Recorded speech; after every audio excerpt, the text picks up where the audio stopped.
This is an exciting opportunity at a prestigious university in the top football conference in the country, and there is no reason why we can't be successful, pack the stadium, and be a source of pride to the entire University of Indiana. We're going to change the culture, the mindset, the expectation level, and improve the brand of Indiana Hoosier football. There will be no self-imposed limitations on what we can accomplish. How's the NIL support been at Indiana? It's really good. It's it's a lot more than what I was promised. Hoosier Nation, today is in for Indiana Day. Your participation in Hoosiers Connect is critical to our program's success. As we grow and develop on the field, in the stands, it's important that we keep striving and getting better in the areas that are critical to program success. NIL opportunities being at the top of the list. I'm all in for Indiana. We need Hoosier Nation to be all in for Indiana also. Go IU. And good evening, ladies and gentlemen, and welcome to our crossover collaboration here between Hoosiers Connect and CrimsonCast and the Back Home Network. I'm Galen Clavio. It is great to see you all tonight. We'll be here for a couple of hours as we celebrate IU football, IU athletics, as we talk through the importance of NIL and what it means and what it's meant to this IU football program. We're going to have some special guests coming on to talk about their experiences with IU football. We're going to be talking a little bit later about the college football playoff rankings. It's going to be a packed show. I hope you guys are ready. Buckle in. Let's get ready to roll on all of this, as we've just got a ton to talk about as far as Indiana and NIL. And just a reminder, folks, throughout the program, go to inforindiana.com. We're going to take a look there in just a minute at some of the great merch that they've got up and ready to go, as you've got many different opportunities to support name, image, and likeness NIL funds here at IU. We're looking forward to talking with you about some of those items, and we're also looking forward to talking with some folks that have been close to IU football, or at least fans of IU football over the course of time, and their experiences as well. I think first and foremost, one of the things I wanted to start with on this show was to talk through just how transformative NIL has been for Indiana over the course of this year. NIL, not something that's been around for very long. Many of you who follow CrimsonCast, or you were with us last year when we did the Day of Giving, well, you've gotten somewhat familiar with what NIL is, why it's important, and how it keeps Indiana afloat, not just in terms of being able to go get players, but also how important it is to attract and retain top-level coaches and coaching staffs, because it's the name of the game at this point in college athletics, particularly in college football. You're just not going to be able to compete at high levels unless you've got significant NIL support. And you heard Curt Cignetti, he hasn't talked too overtly about NIL through the course of his tenure, other than to say, as you heard in that opening clip, the support's been a lot better than he was promised when he first got here. And that's been really key, because this Indiana football team is obviously achieving things that we've never seen Indiana football achieve before. They've never had double-digit victories in a season. Well, here they are. They're on the precipice of a college football playoff appearance. That's certainly never happened. Indiana's never even, barely even sniffed the group of five, or the bowls at the end there. It's been one of those situations where Indiana's always struggled. And it's not just about retaining a good coaching staff. It's about being able to attract the type of talent that's going to allow you to sustain over the course of time. And that's what Indiana has managed to do. And I think that as we look at what, the various people that have donated over time to Hoosiers Connect have been able to accomplish in a relatively short period, it's taking an Indiana NIL setup that was not particularly flush with cash or highly regarded, and into something that is competitive across the college football landscape. So many of you who have been enjoying this IU football season, as I know you have, because I've seen you at Memorial Stadium, I've seen you out in the tailgate lots, I've seen you in Bloomington, I've seen you out at the road games. This success didn't come out of nowhere. And yes, Curt Cignetti and his coaching staff have done a tremendous job of taking the pieces they were able to bring in and putting them into a position where they could be successful week after week.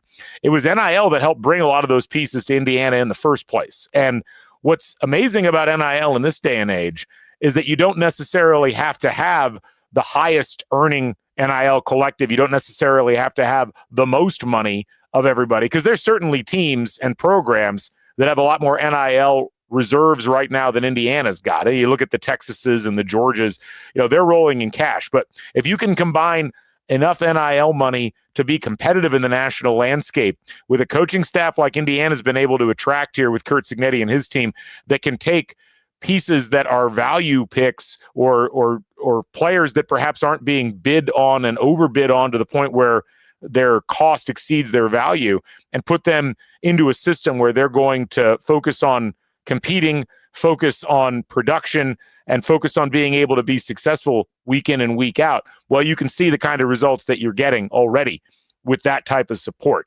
And I think what's going to be fascinating as we go through the rest of today is just continuing to establish Indiana as a player in the NIL space. We've heard already just a tremendous amount of support.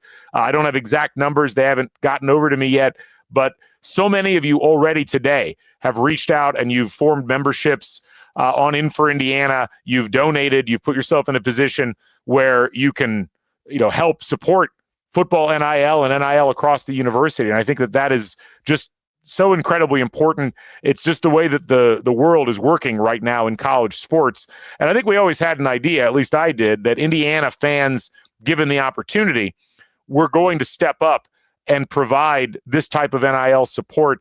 And I think we've seen it across the board, the outpouring of support, the outpouring of money, the kinds of things that are going to keep Indiana competitive in football, not just this season, but for seasons to come. So head over to inforindiana.com. We're going to, in just a minute, check out some of the merch that they've got over there, some cool things that you can buy where the proceeds will go directly to supporting NIL. But one other really important thing that I wanted to go ahead and pop up for you here, because I think it's a game changer for a lot of people, and that is the note that we saw earlier today that you can now get priority points with the IU Varsity Club through membership purchases. Many of you understand how important that is for tickets and for other items that you care about in relation to IU athletics. Those Varsity Club priority points, those are the ticket to getting better tickets and to being in better positions in the stadium or the arena. So the announcement coming down this morning was that In for Indiana Day includes the option for individuals to earn priority points with the IU Varsity Club. You can also, through that process, purchase new exclusive merchandise from the Hoosiers Connect apparel store that's made available today. And, we heard from Curt Cignetti on this in that original piece there. If you haven't been following with some of the Hoosiers Connect podcasts, they've been doing these Players Perspective podcasts, just a lot of cool opportunities to hear from the athletes, hear from the coaches, and you can see exactly what you're supporting with your NIL donations. So let's head over first of all here as I get my screen share up. I wanted to give you a chance to see exactly how all of this works on the shop. Let's get that screen share up here. There we go. And as you can see right there, buy merch, support NIL opportunities for IU athletes. You can see some of the stuff that they've had here. You've got the In for Indiana Imperial long sleeve t-shirt that's going for a very reasonable $40. You have the regular t-shirt. You got some stickers. You've got a lot of really amazing pullovers. I get asked about my white Hoosiers Connect pullover all the time. It's a great way to signify that you're in for Indiana, that you've donated, that you're providing this type of support, and you're looking really good while doing it. You can scroll down, see some other options, some different quarter zips available, and we've even got some vests in stock now. We had actually that white vest is on sale, only $175. So be sure to check that out. And then we've got the hats. Now, the hats at the beginning of the day were all in stock. And I'll note, and if you haven't seen the Win hat with the cigarette burning in the middle there, I guess this is where I have to throw in the disclaimer that Curt Cignetti does not officially endorse smoking. But you've got the logo right in there. You've got the Win logo. That's sold out right now. I'm sure we'll be getting more in at some point soon. You've got a nice script Red Indiana hat. You've got the In for Indiana logo on the hat. So just a bunch of different opportunities here where you can not just buy some fashionable merchandise, but you can also put yourself in a position to help IU with their NIL efforts. So head over to inforindiana.com. Be sure to check that out. And you got an opportunity to get a membership, to donate, to buy some merchandise to help support Indiana NIL. And I think that's very exciting.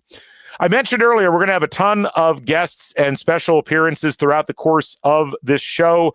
Of course, those of you who normally tune in for Bison Chat, we will be having that from 8 to 9 tonight. Joe Cronin will be joining us. We've got the lovely Emily Fox producing behind the scenes as she's been pushing the buttons and making the magic happen. We're going to have a longtime friend of the pod and former IU reporter Trisha Whitaker joining us at about 8 o'clock as well, 7:50 thereabouts. But we have some former IU football players that are going to be joining us as well. And we're going to go ahead and start with a gentleman we had on earlier on in 2024, a guy who's started at quarterback for IU's, made a lot of key plays over the course of his time. Chris Ditto, back on the show. Chris, it's great to see you again. How you doing, my friend? I'm doing great, Galen. Thanks very much for having me. Excited to talk to you today. I think my wife and kids are tired, as excited as they are about the season. I think they're a little bit tired of hearing me talk about it. So definitely excited to talk more about it with you, though. Absolutely. Well, let's just dive right into it. I mean, first of all, you and I talked long before the season started, I think back in like March or April, and kind of recap your career, some of the experiences you had. And you were at, as we talked about then, kind of a transition period for IU football. And we have talked through texts and even in that conversation about like, man, it'd be great to watch IU kind of get back to a point where they're regularly competitive. We've had these fits and starts. How have you processed what's happened so far this season with IU football? I mean, we've joked on the podcast, it's like a fever dream. It's almost more than that now. I have a hard time putting into words what we've experienced and how it's gone so far. What's it been like for you as a guy who used to wear the uniform?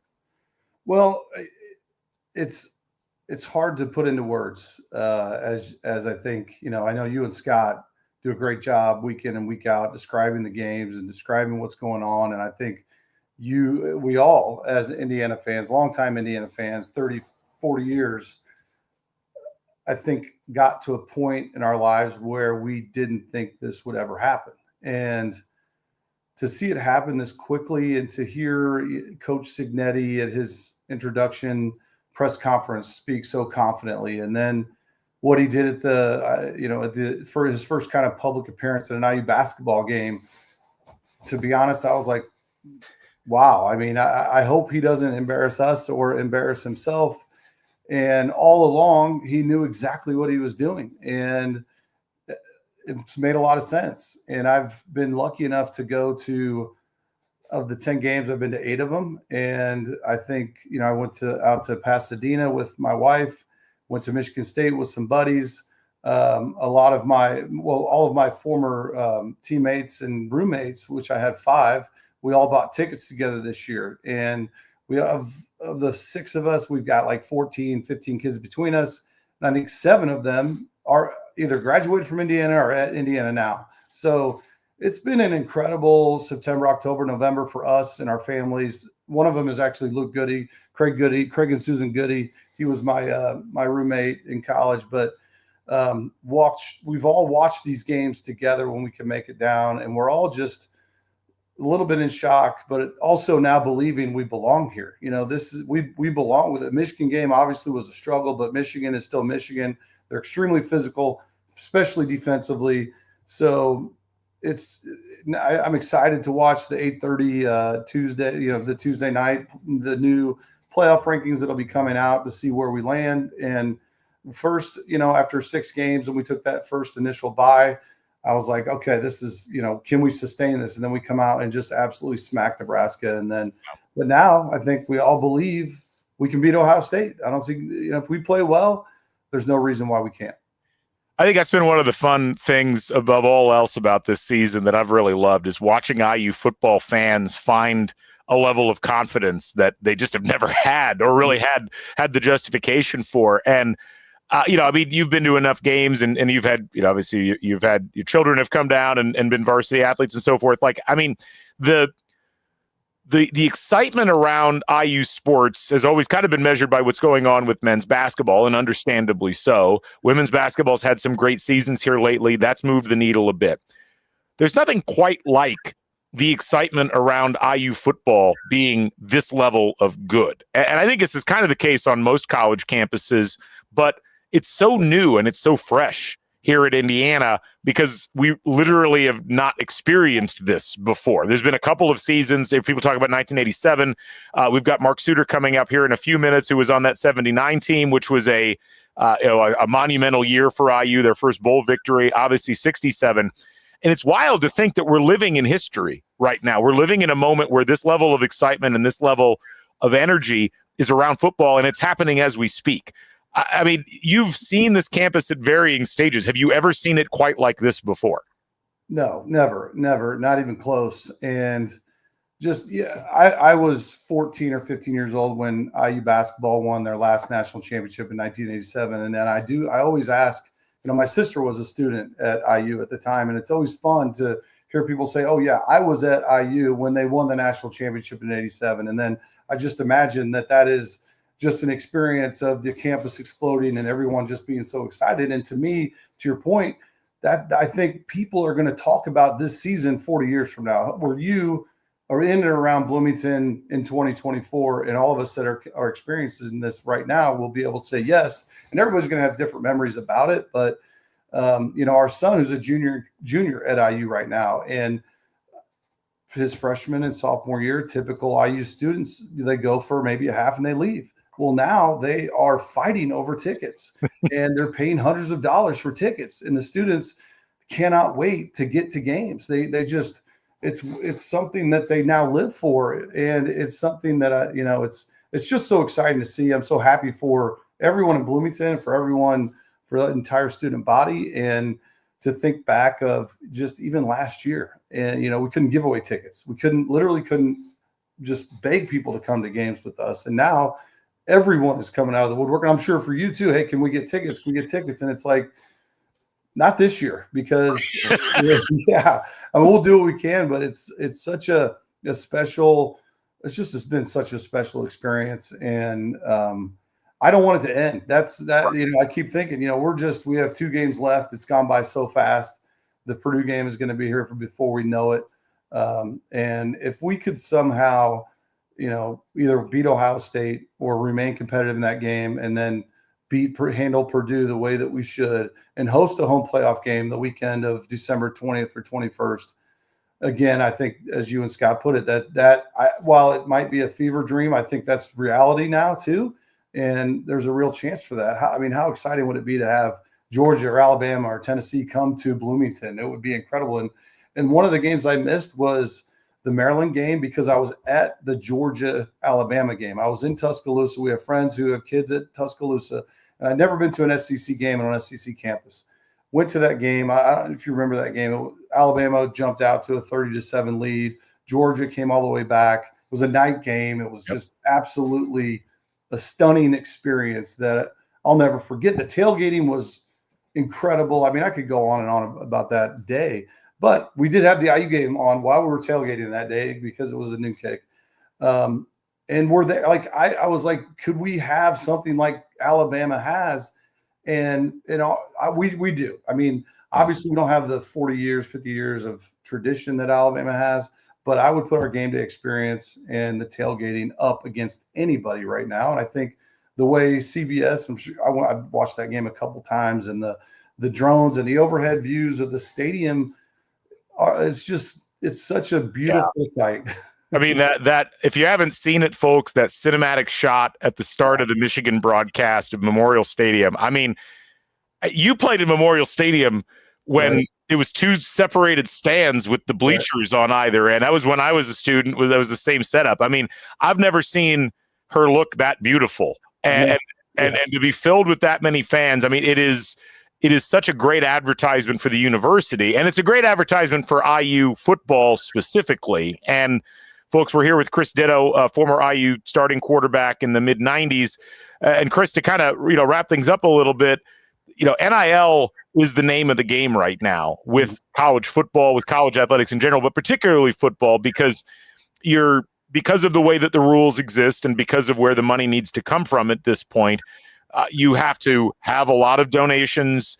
They can be big donations, they can be little donations, but you have to have enough money that you can be competitive on the marketplace, and then you got to manage that money well. You got to be smart with decisions. And two things here. I mean, first of all, we've seen how IU fans have donated and how generous they've been. It's been really impressive to see, but we've also seen this coaching staff with Curt Cignetti and his group be such good custodians of that money and know how to spend it. I mean, so much of what we're seeing right now is like a really well-managed cap in terms of like, here's the guys we need and here's what they can do and here's what we're going to focus on, and it's going to be productivity over potential. That is so rare in college football, but it's been the support from IU fans for NIL that's really helped to make everything work. Yes, no question about it. And what I think part of the reason that Coach Cignetti was convinced to come to coach IU was the vision that Scott Dolson laid out for him and the NIL support that he was promised to him. And all that we've heard Coach Cignetti say is that he not only got what he was promised, but he's gotten more. So as you said, it does sound like they're managing that money well. I don't think they're overpaying players, but I also think they're rewarding players for performance a little bit, where they're not getting out ahead of it, and they are managing that pile of money that they have. And so it's while it's new, I think Coach Cignetti has a very old school approach to how he is paying the players right now and making them earn it, so to speak. So that I think that is just an ever evolving challenge that's going to continue. And with the $22 million that all the schools are going to be getting for next year that they're going to have for that pool of money, it's just going to be, to me, very, very interesting to see how that's managed and how exactly they retain the players too, because that's the biggest challenge, I think, will be the offseason coming up for everybody, all these teams, the transfer portal and the offseason and who jumps in the portal and who doesn't. It's a big challenge, but it's certainly one that Indiana fans continuing to donate, it makes a big difference on, because that's how you put yourself in a position where you can be competitive. Right. I don't know if we saw that earlier, but thank you to John, new member today for the NIL Collective and In for Indiana, and you can join them, folks. If you're interested, go to inforindiana.com and you can get signed up for membership. You can make a one-time donation. You can buy some merchandise. There's a lot of really great stuff that you can get involved in. Chris, to kind of wrap things up, are you headed out to Columbus, or are you just planning on going to the Purdue game? What's the plan here the next couple of weeks? Well, unfortunately, I'm out of town for the Ohio State game, and my wife and I, we've gone on this trip for about the last 5 years with some friends, and it's fallen on this weekend. So we're not changing it. And to be honest, our son is driving over with about 15 of his buddies. Nice. And I'm sure you've been to Columbus. That to me is just a whole different animal of a fan base and stadium. They're just not as welcoming as friendly. Like Michigan State, they were great. Yeah. And I'm sure I think you've been to every stadium in the Big Ten. Everyone's friendly, welcome, and happy to have you there. I don't think Ohio State, I don't think they're happy to have anybody there. So I don't mind missing that one. Their fans are nuts, and not necessarily in a good way. But are you heading over there for it? Oh, I'm planning on being there. Yeah, it should be pretty fascinating to see. I'm looking forward to it. Yeah. But you know what? We'll see what happens. And I think sometimes you feed off that dislike that you're getting from everybody. So we are, Chris, we're going to let you go off here in just a second. But thank you for joining us here. And we're going to take a quick break. We're having some stream issues. We're going to get things restarted again. Chris Ditto, thank you for joining us here on the show. Thank you very much, and hope to see you at the Purdue game. So we'll see you there, Chris. Thank you. Thanks. Chris Ditto joining us, and we need to get the stream restarted here. So, Emily, if you could throw us to a countdown real quick, let me work on this behind the scenes. Thank you.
Okay, we're still having a little bit of technical issue, but we're working through it right now. We're going to play one of the videos that we saw today earlier, and we'll come back. We've got our next guest coming up here in just a second. So hold on just one moment, folks, while we get this up and running. And we appreciate your patience as we're just dealing with some YouTube-related issues here right now. But let's take a look back at one of the events that happened earlier on this year as the Directors Club met at Assembly Hall to talk about name, image, and likeness related items. What can we do to change the game?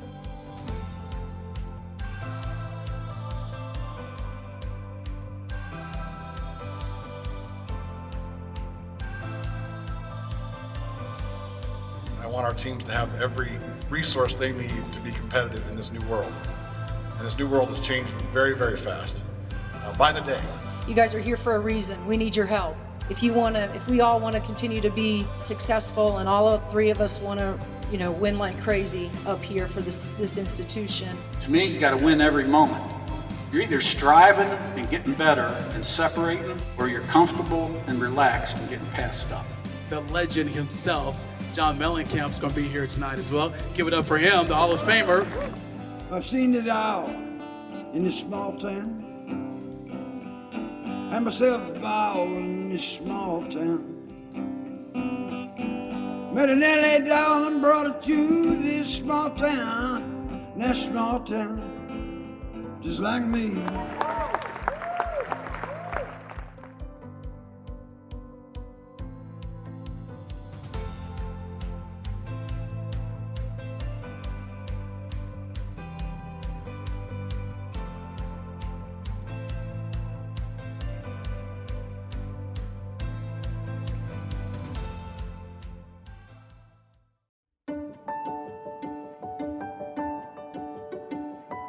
I want our teams to have every. Okay, we're back. We are live on Hoosiers Connect. We're not live on Back Home Network. I don't know why, but we're going to go ahead and get to our next guest, and we're delighted to have him joining us here on the show. Mark Suter, alumni of IU football, was on the 1979 Holiday Bowl team, has been in Bloomington for a long time. Mark, great to have you on the show. Sorry for the technical difficulties there as we get things started, but great to see you on here. How you doing? I'm doing great. Thanks for having me. I'm thrilled to be part of this. Absolutely. Let's talk a little bit, first of all, obviously, as a member of that 79 Holiday Bowl team, first team to win a bowl game in IU history. I want to talk about that season first, but a few weeks ago, Lee Corso coming back to campus for College Game Day. I mean, just talk about what that experience was like and how that was for you to process all of that as it was happening. Yeah, that was really great. First of all, we had about 70 of our teammates, which I thought was really fantastic in and of itself.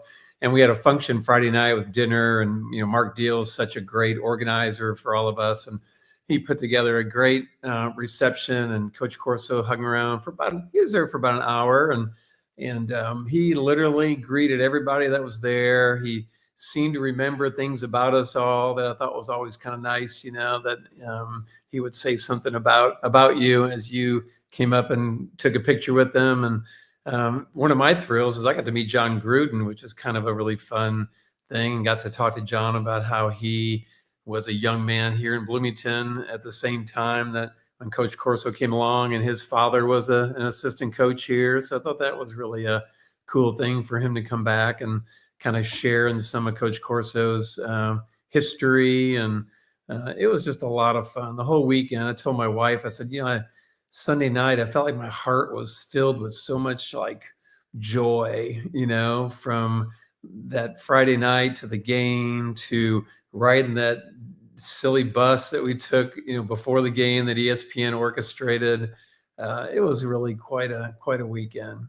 Yeah, it looked amazing. And I mean, just all the stories we heard about Coach Corso and watching all of that happen in the moment was really something special. I mean, particularly for folks like me who came around just after that season happened. And, that season is almost frozen in time, it feels like, to some degree. It just sticks out if you look at the entire history of IU football.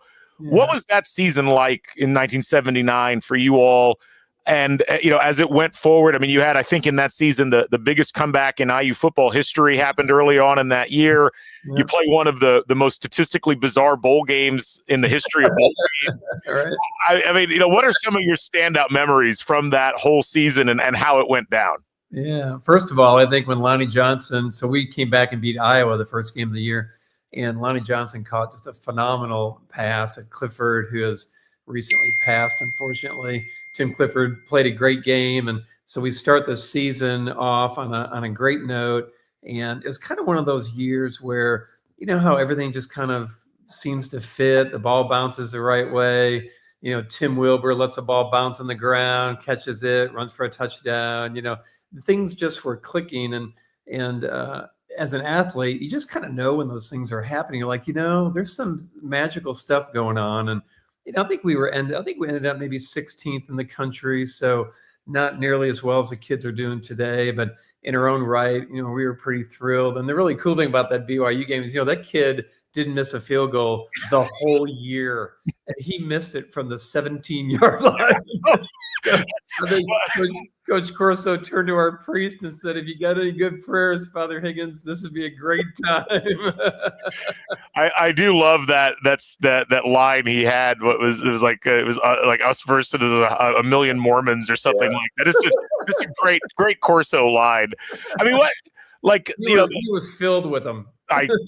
You can't listen to the man without thinking this is just how he is. This is how he's always been. And I think one of the great things about that game day experience and him coming back, and he was obviously back in 2017 when they did the Thursday night show before that Ohio State game, but this was different. This was the full show. You hear all these stories about him and from folks like you that worked with him or played for him directly, and I just don't think he's ever gotten quite enough credit for trying to elevate IU football into the national spotlight. Yeah. And he had a very crazy kind of offbeat way of doing it. Right. But to take the team where he took over in 1973 and 6 years later have them at a point where, at a time when there weren't very many bowl games, he's got you ranked in the top 20 in winning the Holiday Bowl. That's a tremendous accomplishment historically. And that was only the second Holiday Bowl game. And here's something really cool. So there was so much scoring in that game that the BYU commissioner told Coach Corso, we're going to look for teams like that in the future because we want to have a bowl game where people score a bunch of points. And I thought, isn't that interesting that we kind of set a precedent for the type of games that they wanted to have down the road. And I still remember that bowl, the Holiday Bowl man with his jet blazer on, telling us that we were invited, to go. Our locker room went just crazy. It was, and we had no idea the fun we were going to have because, honest to God, he let us. We practiced, but he let us enjoy our time there. He took us to SeaWorld. He really, honestly, he said, "You know what? You guys worked hard at this. We're going to let you enjoy some time after practice." And he was pretty cool about it. It was a great experience. So you are in Bloomington now, and you've been here for quite a while. You've seen the ups and downs with the IU football program since you played. Yeah. Could you have ever envisioned a season quite like has transpired in 2024 for Indiana football? Not so quickly. Usually people take time to create a great product, and I think what Coach Sig's doing is really, honestly, there's only a few people that I've seen where they've reported someone doing something so significant in such a short period of time. So, I've had season tickets for 30 years, and I sit pretty close, and I like to hear it and smell it, and I've heard and smelled a lot of bad things and good things, but the enthusiasm around. I can just, I like watching the kids, and we're close enough to watch them on the sidelines, and you can just tell when a team's got a great chemistry going. Like, honestly, our group with this Holiday Bowl, to this day, we're all 60-something-year-old guys. We literally love to see each other. We get emotional. We get, we still have that weird kind of camaraderie and friendship that will never change. We'll die like that. And these kids, I think, are going to have that same lifelong friendship because of the time that they spent here. And I think that's really cool. I think that's life lasting. I think that Signetti's creating an environment for those kids that will literally last them a lifetime. It's one of those things where it's hard to get your head wrapped around, and obviously so much has changed in terms of how the game is conducted. NIL was not something that was even a thought process back. It was just cheating then. Right. But the economic realities that we have right now in college football, it's like you have to have a strong NIL budget. You have to have fans. You have to have big donors. You have to have little donors. You have to have people willing to give money. And while that will probably continue to evolve, right now, you got to say Indiana fans have done a tremendous job of stepping up to the plate and giving the financial resources needed in order for this program to be both successful and competitive. Yeah, and I think as I watched the presidential campaign, I think what both camps figured out is they got a lot of contributions from smaller contributions that were millions of those, so they didn't have to all be the very large contributors. What they figured out was you get, several million people giving you $100, $200, that's just as good as any other campaign. So I think the nice thing about this scenario is you can donate as much as you want. You can feel part of the program. I don't think there's any pressure that NIL or IU or anybody puts on people. I think they really want you to enjoy what you can do and participate at any level you can. But so when I graduated from IU, went to dental school at Baylor in Dallas. When SMU, right before SMU got with Dickerson, right before they got the death penalty, and I could literally remember living in this little apartment complex and all the SMU cars that were in the parking lot that were like Corvettes and Mustangs and all these really expensive cars with SMU football stickers on them. And I naively thought, God, these kids down in Texas, they have a lot of money down. They have a lot of money down here. Come to find out, those kids weren't buying those cars. Well, I've been talking about this forever, and my argument's always been, look, the money's always been there. Let's get it above board. Yeah. Let's let everybody know like what the process is. Neutralize it all, Yeah, I mean, and because I think for better or for worse, Indiana has always put a real premium on we're going to play by the rules, and that is often, you were able to win in basketball without that. It's so hard in football, and for Indiana to be able to actually step up and directly compete with a lot of these programs that they've been competing with one hand tied behind their back over the course of these decades. You see now it's like, hey, NIL comes out, transfer portal comes out, you level the playing field a little bit, and Indiana can be a top 10 program, a top 5 program. That really makes a huge difference, and just allows, I think, fans to dream in a way that they've never been able to dream before. Completely agree. And I would tell you, Coach Corso, really, I never saw anything illegitimate around him. I really didn't. And we had kids that probably very easily could have, been in situations where they were doing things that they shouldn't have. And he really didn't. I never saw one thing like that. So I think what I think is happening now is the playing field's more level. You get a great leader like Coach Sig, who's really he's a good leader. He's a good leader of men, And I think it's like running a good corporation. People want to be part of that. They want to be part of success. People love to be, a winner. And I think that my only hope is that he really values the fact that our university has taken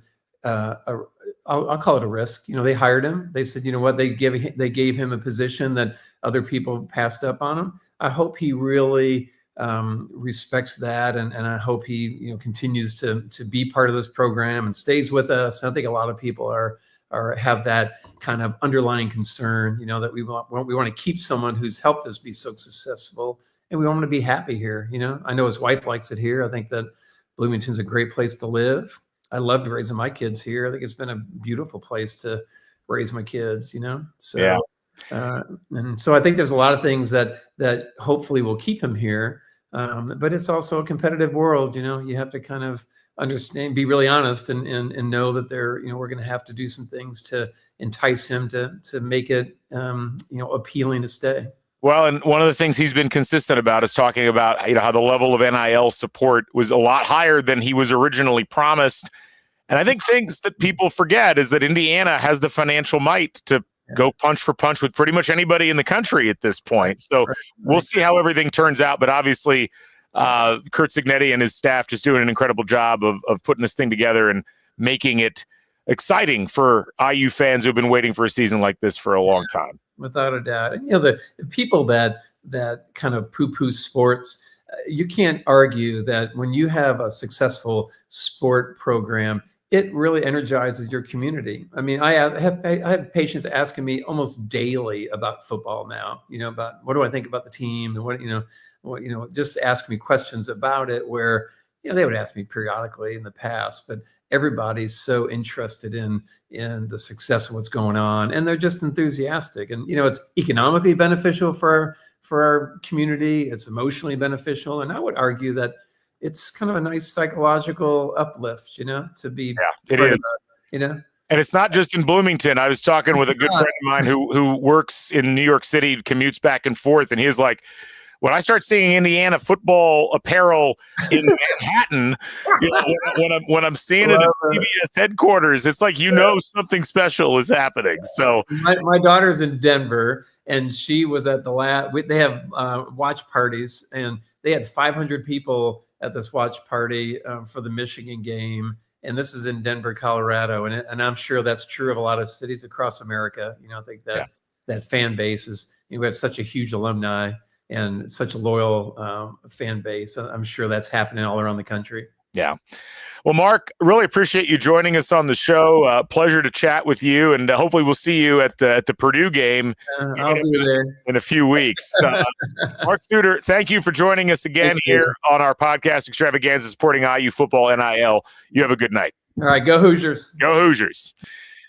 Thank you, Mark, and thanks to all you folks for sticking with us. We're having some YouTube trouble on the Back Home Network account. I have no idea why.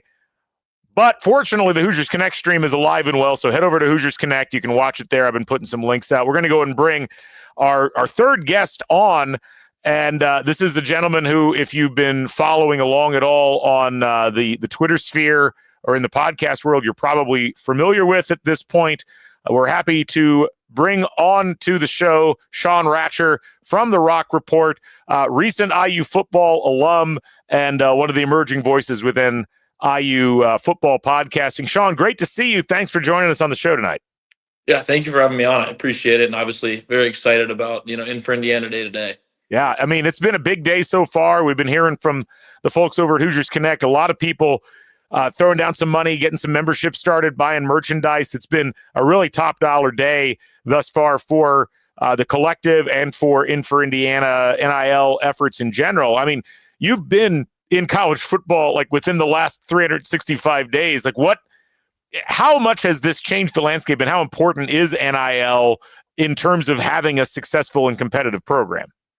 Yeah, one thing I think that it has really kind of resonated with me, especially this year, is when you're going through a rebuild like, we did in December with Coach Sig when he was hired.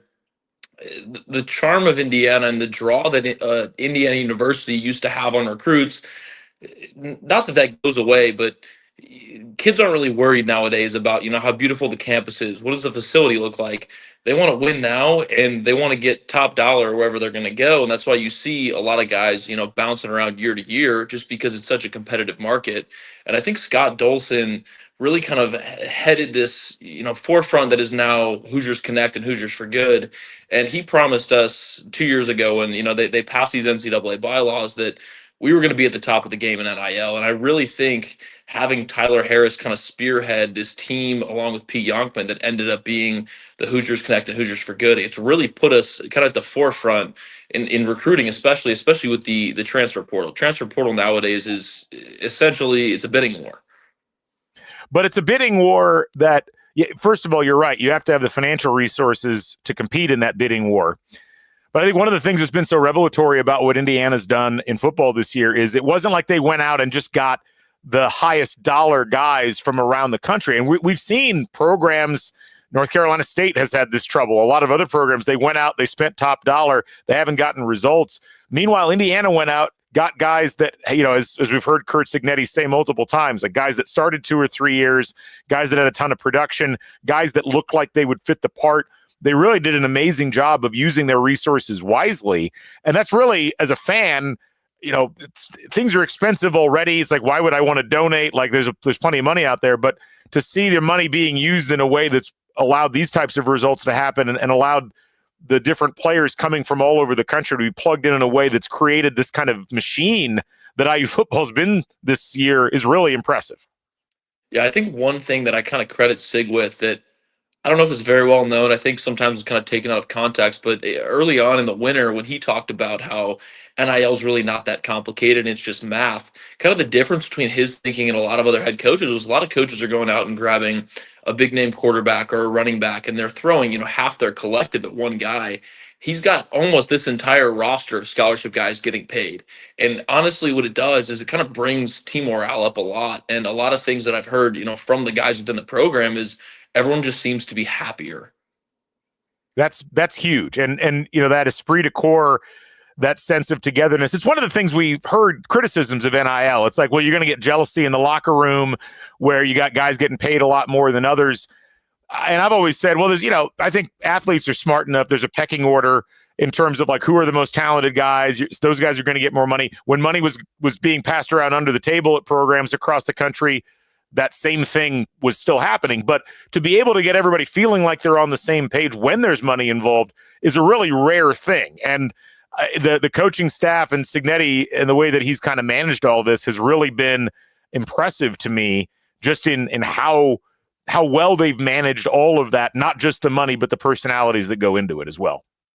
Yeah, I think a really big thing that Pete Yonkman kind of forefronted last year was the Stop the Violence Indianapolis campaign that the entire team did. So that's something that is very rare, that you're kind of getting the entire team and paying the entire team, even if it's small amounts. And a lot of times what it comes down to is these walk-ons that are paying their way through school and going through the same practices and the same workouts every day, to kind of reward them the same way you're rewarding the scholarship guys producing every week. It really can bring a team together pretty quickly. Yeah, it's and it's clearly done that. And this team almost feels like they've grown closer together as the season's gone along. That FIU game, it was like, well, this looks like it could be something, but they're still not on the same page. And then by UCLA, it's like, wow, these guys are on the same page. And you keep waiting for them not to be on the same page. And yet that Michigan game, when they really needed everybody to step up, everybody stepped up. It was really, really impressive. I mean, how have you processed the way that this season has gone? It's such an amazing and unexpected reversal of fortune. I think a lot of people thought that Cignetti might be able to come in, get to 6, 7, maybe 8 wins at the outside, which would have been a tremendous season. That would have been one of the best seasons in Indiana history. To win 10 games for the first time in program history and for it to go the way that it's gone, how have you processed and evaluated all of this? Yeah, I mean, I would say at the beginning, it was sort of surreal.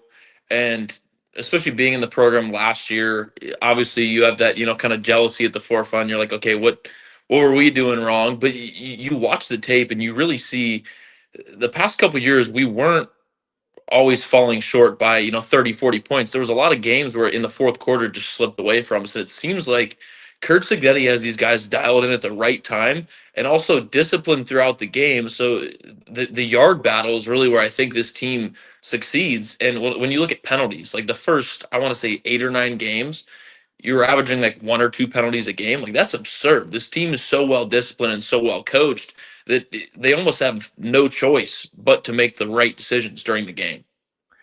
It's fascinating to see. And I think the fact that Indiana's got themselves on the precipice of something truly unprecedented in program history, a chance to play in the college football playoff.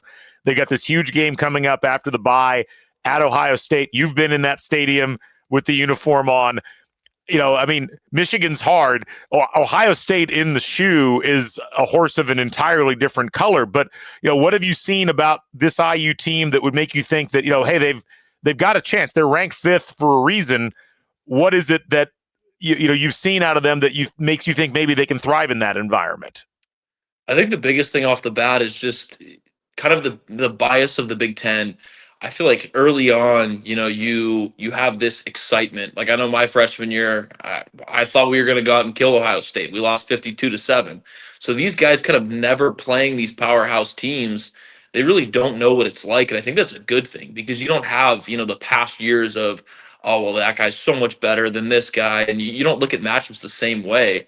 And I really think the way Kurt Cignetti has kind of gone at these teams, everything I've heard from inside the program is the mindset that these guys have, especially the James Madison transfers, is there's no choice but to win. I mean, it's just overall a winning mindset. And if anyone has fallen off the track, they're brought back up to speed. Yeah, it's going to be interesting. I mean, one of the things that I was really impressed with in the Michigan game in particular was when things stopped working, Indiana found other ways to get things working. And it wasn't pretty in a lot of phases, but they managed to make it so that Michigan couldn't do anything either. And I'm really curious with this Ohio State team. We were talking about it on Twitter a little bit earlier today. A lot of people have been predicting like a shootout, like Curtis Rourke's going to go out and toss like 6 touchdown passes, or Ohio State's going to blow Indiana out 52-7.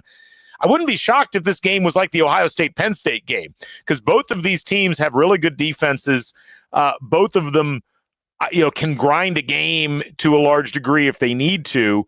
And I often wonder with Indiana in a game like this, we haven't really seen them play this type of a game so far this season where they're going in as a decided underdog. And I'm fascinated what the coaching staff's able to come up with and how they try to instruct the team, knowing that, hey, you don't have to get the team fired up to play Ohio State, certainly. So then it's really about how do you set them up for the best chance to succeed and to limit what damage Ohio State can do against you? Yeah, I think from a schematic standpoint, this is a really interesting matchup. Obviously, both teams are very, very strong on defense, especially at safety. And when you look at Curtis Rourke, obviously absolute passing threat, but with a guy like Caleb Downs, you're kind of taking away that deep pass. So I think IU especially is going to have to establish the run very heavily. And the O-line so far this year has been incredible. So I really think that's kind of been our strength is teams are having to stack the box. And Ohio State obviously is going to be very, very strong at defensive line like they always are. But I really feel strongly that this offensive line is going to kind of lead the way and really use the run game. I don't know if it's going to be a high-scoring game. The clock's probably going to be moving a little bit quicker than usual, but I think this is a game where we very, very well can hang with a team like this. And in years past, it really hasn't, been the case at all since 2020 with Michael Penix. Yeah, no, it's true, and that. There's a number of different directions this game could go. I'm fascinated by all of them at this point in terms of what we might see. Last thing I wanted to ask you about, like you've gotten a chance now after your playing career is over, you're podcasting, you've been able to observe a lot of the home experiences, watching Big Noon come in for that Nebraska game and then watching Game Day come in for the Washington game. What was that like for you to observe? You were at KOK doing a live podcast before the Michigan game as well. I mean, the festivities and just the overall energy around this program right now are at a level I've never seen, and I've been coming to games since the 1980s. I can only imagine what the imagery's been like for you. Yeah, I mean, first year out of the program, I kind of felt at the beginning like it would be a one and done. I'd go to a game and it's just not the same, and you don't really want to be around. But Bloomington has just turned into this place of happy people. People flocking from everywhere to come to these games and rally around this team. It's hard not to go. And I think that's why you see the stadium packed every week. I mean, it's just a happy place to be. And the atmosphere is electric every single week. And obviously, having Big Noon and College Game Day, that's going to bring even more people.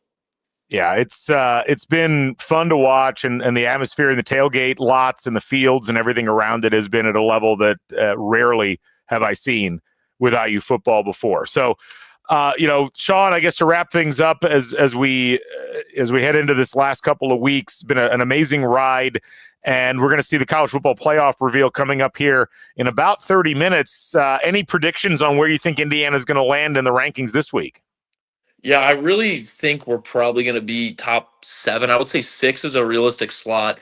The hard part for me on this one is I think the Indiana fan base is rallying around football in a way that nobody's really ever seen. And when it comes to the college football playoff, obviously it's a revenue business, right? They're trying to bring as many people to every event, as many people watching. So I'll be surprised to see when it comes down to it, how does it shake out in terms of, those couple home games on the front end? And I really think that the way Indiana's packed the stadium the past couple weeks, I think we're starting to kind of prove to the country that us hosting a game might be a great decision for the college football playoff.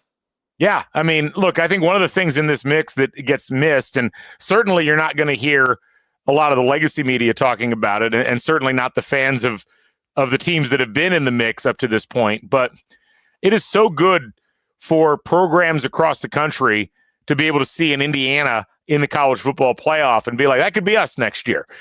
You saw that with Washington to some degree last year. Like, they'd been in the playoff, but to watch them have the run that they did and be kind of front and center was really exciting to see. Indiana's a different thing. I've heard so many people on so many shows be like, Indiana was the story we didn't know that we needed, but we absolutely need it.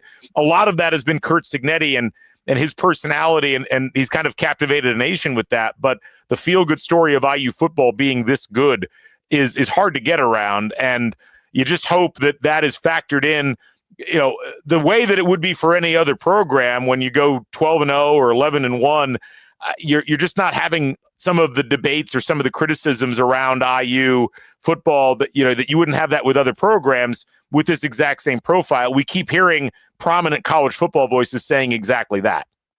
Yeah, and one thing we touched on Saturday during our podcast at KOK was Curt Cignetti has just absolutely ruined any sort of rebuild that any coach can ever have again. I mean, athletic departments across the country are like, well, this dude from JMU did it. Well, why can't we do it? I mean, a 1-year rebuild is just absolutely insane. And I saw a couple things the other day that people want Deion Sanders to win Coach of the Year.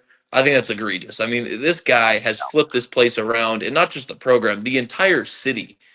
It's honestly, it's mind-blowing, and I feel like this team deserves to be in the college football playoff. They deserve to host a game, and I think they'll prove it on the field. I really don't think there's many teams that are going to be in that 12-team bracket that are going to by any means blow this team out. I think they're going to compete very, very well.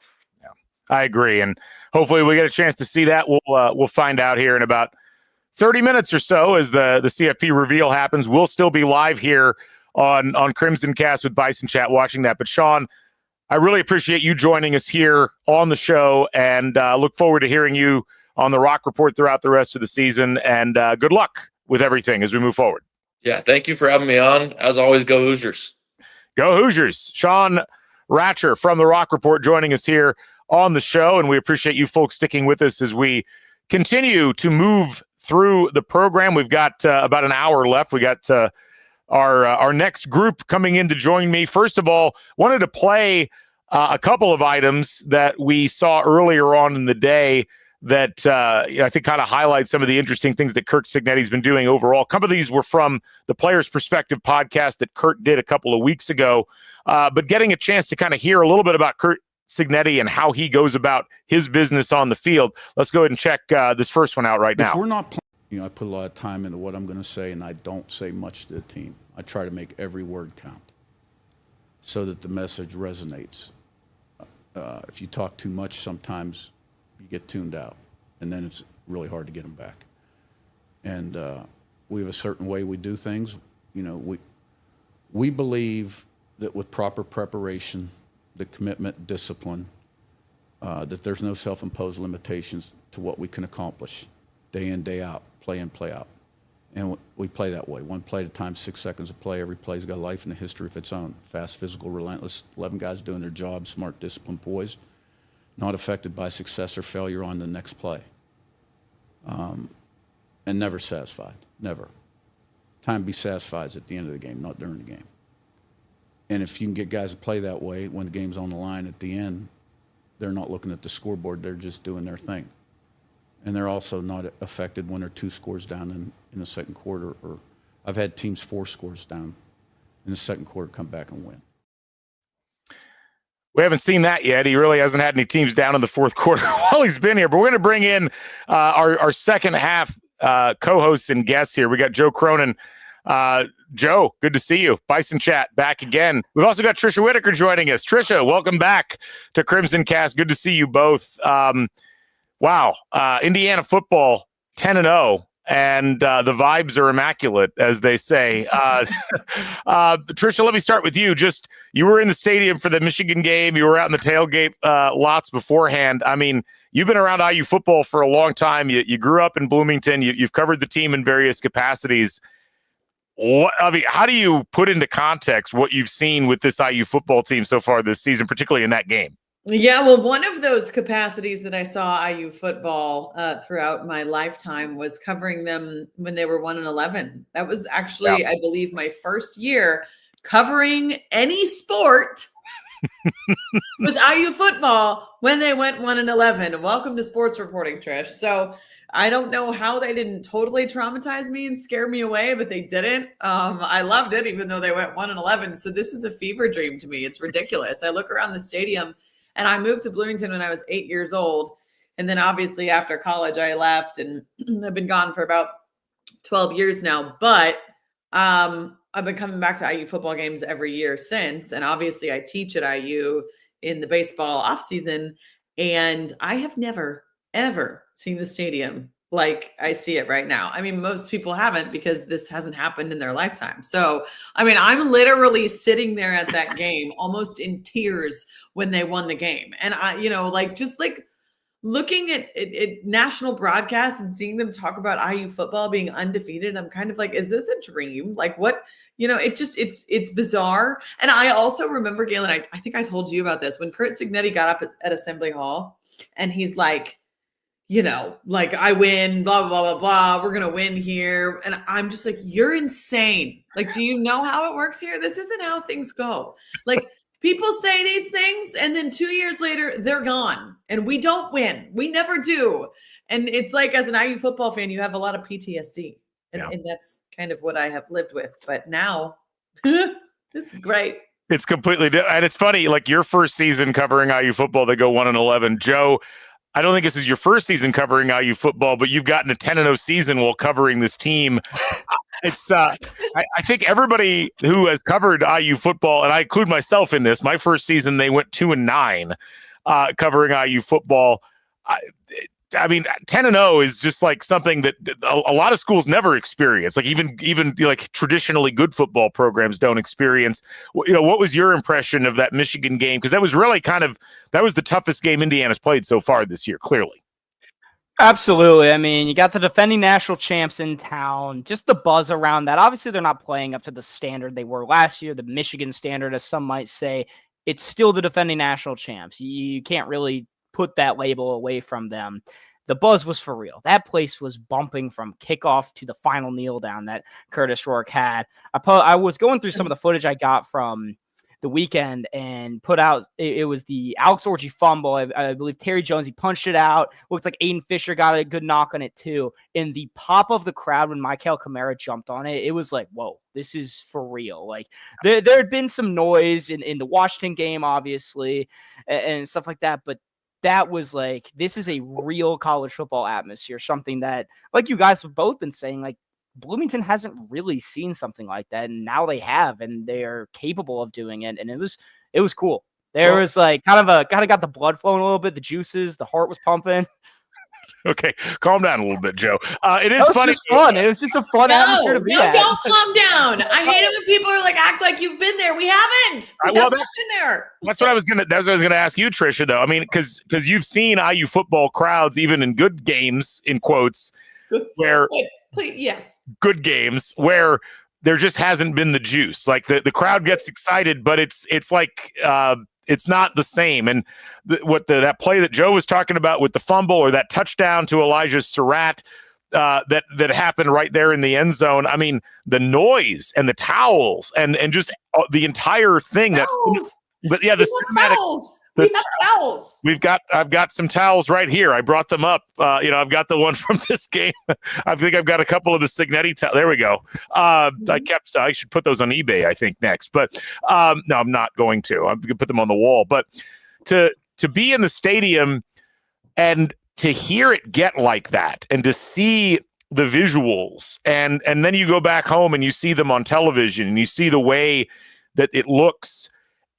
It's kind of emotional to some degree for those people who have been around the program for a while, because if you care about IU football, and to be fair, I think a lot of people are along for the joy of the process, and that is great. But for people that have become invested in the program historically, it is emotional to watch this many people getting this excited about IU football in a way that they just simply have not before. Well, I think even the people who say they weren't emotionally invested, before this? No. They just forgot at what point they were ever emotionally invested because we've had so much PTSD from being so bad for so long. So it's like these fans were very hungry for something like this to happen. And I remember every year we would be like, yeah, we think it's going to be different this year. And then it just like, it was not at all different. In fact, some years it was worse than we thought it would be, And so I think, the fans are there. I mean, that's the thing. It's like, people come out to IU basketball games and sell the place out even when, IU basketball isn't good. IU fans are phenomenal fans.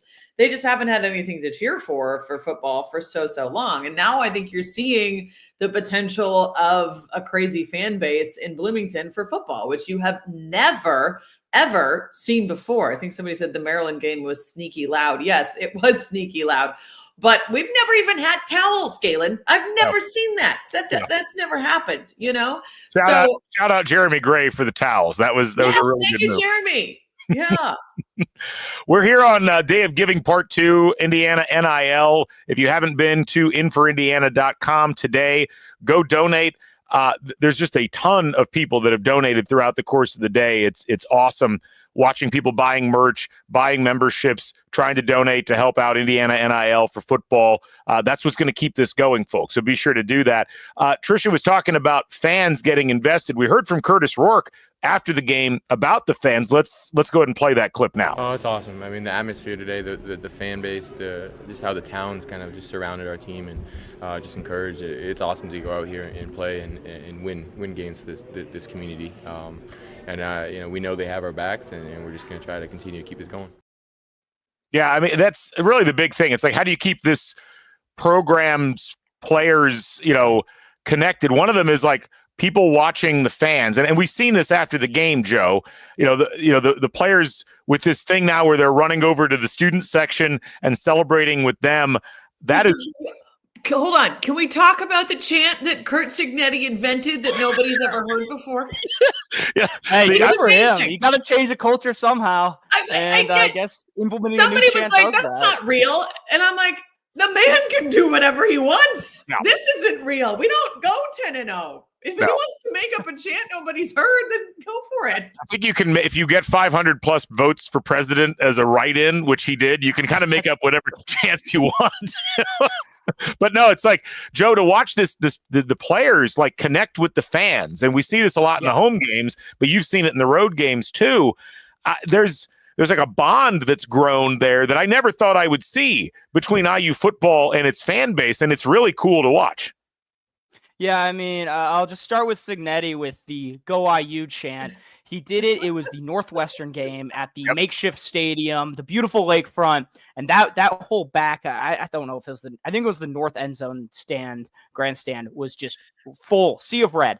And he goes up there and he kind of like is like, all right, we're doing Go IU just nonstop. And he just does it, kept pumping his fist.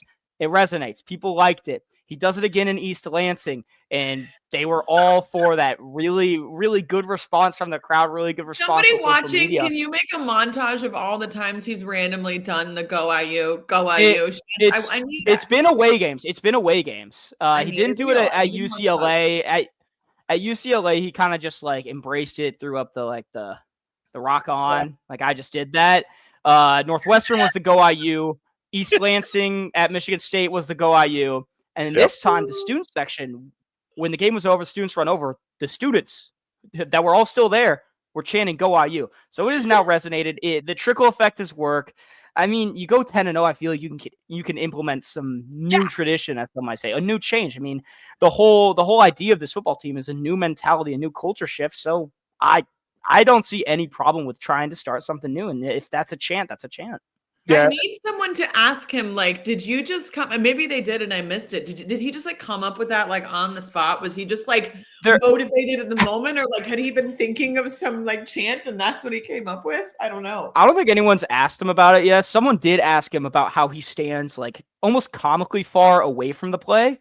Like he's almost like 50, 60 yards down on the other side.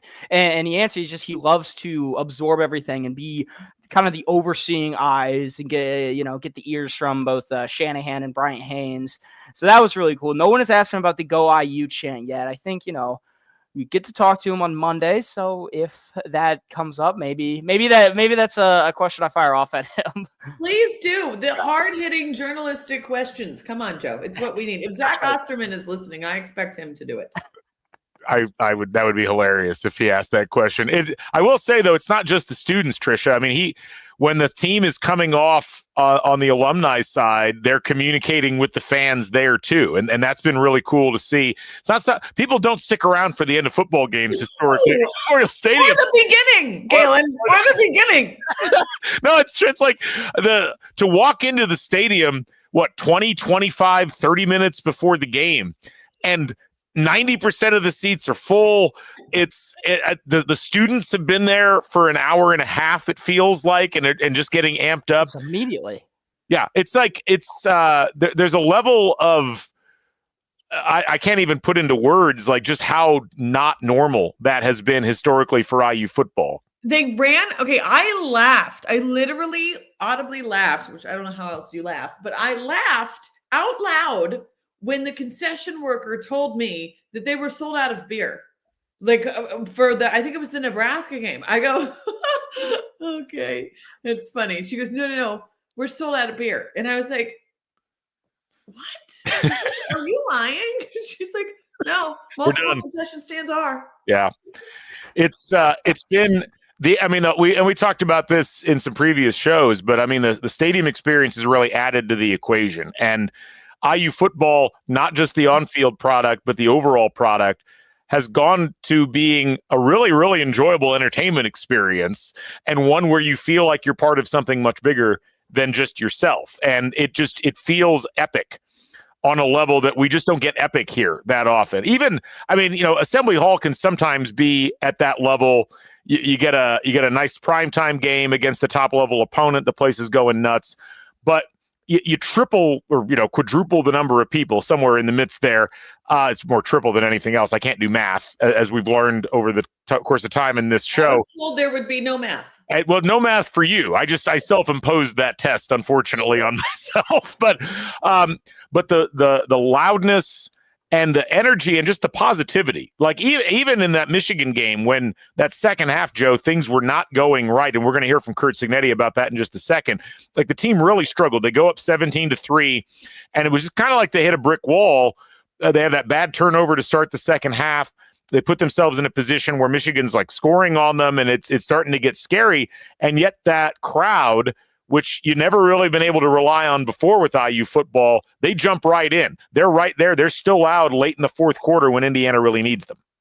Yeah, a lot of credit to the crowd for staying for the entirety of the game. I'm hoping that the 9-0 start and pending 10-0, all the implications there allowed a crowd to stay for the full 60 minutes of a football game, even though it was 3.5 hours. But regardless, also for the defense, just tipping the cap to them. They had their backs against the wall that entire second half. Really bad field position. I mean, the touchdown drive that Michigan had, they started at the 35-yard line. They held Michigan to a field goal after Rourke threw that pick on like the 10, or it was inside the 15. Yep. And they were able to hold them to a field goal, came up with some big stops. And then when it mattered the most, the 4th and 10 come up short. So Aiden Fisher made a game-saving tackle, the game-winning tackle right there to keep Michigan from continuing their drive. So tipping the cap to the defense. I was reading and watching earlier. They're in the second half, they had a 90 grade PFF, the entire defense as a whole, which is ridiculous. Like some of the guys like CJ West, Aiden Fisher in the whole game were in the low mid 80s, but in the second half, the entire defense was graded 90. It was like, wow, they really rallied around each other. They held a good rushing attack to 2 yards per carry. In the PFF era for over 10 years now, Michigan has never averaged that few of yards per carry. So defense is the MVP, I think, across the board. And I think Cignetti was very appreciative of his defense in this game. He was saying they bend, but they do not break. And they haven't all season. They've showed some bend at times, but when it matters, they step up. And that was a big time performance from the IU defense. I loved what he said after the game. I think it was in the sideline interview. He was like, they have a lot of pride about the way that they play the game. And that sounds like so cliche. That sounds like coach speak. You know what I mean? But when you watch the defense play, you're like, oh, no. That's not coach speak. That's for real. And you are seeing it on the field.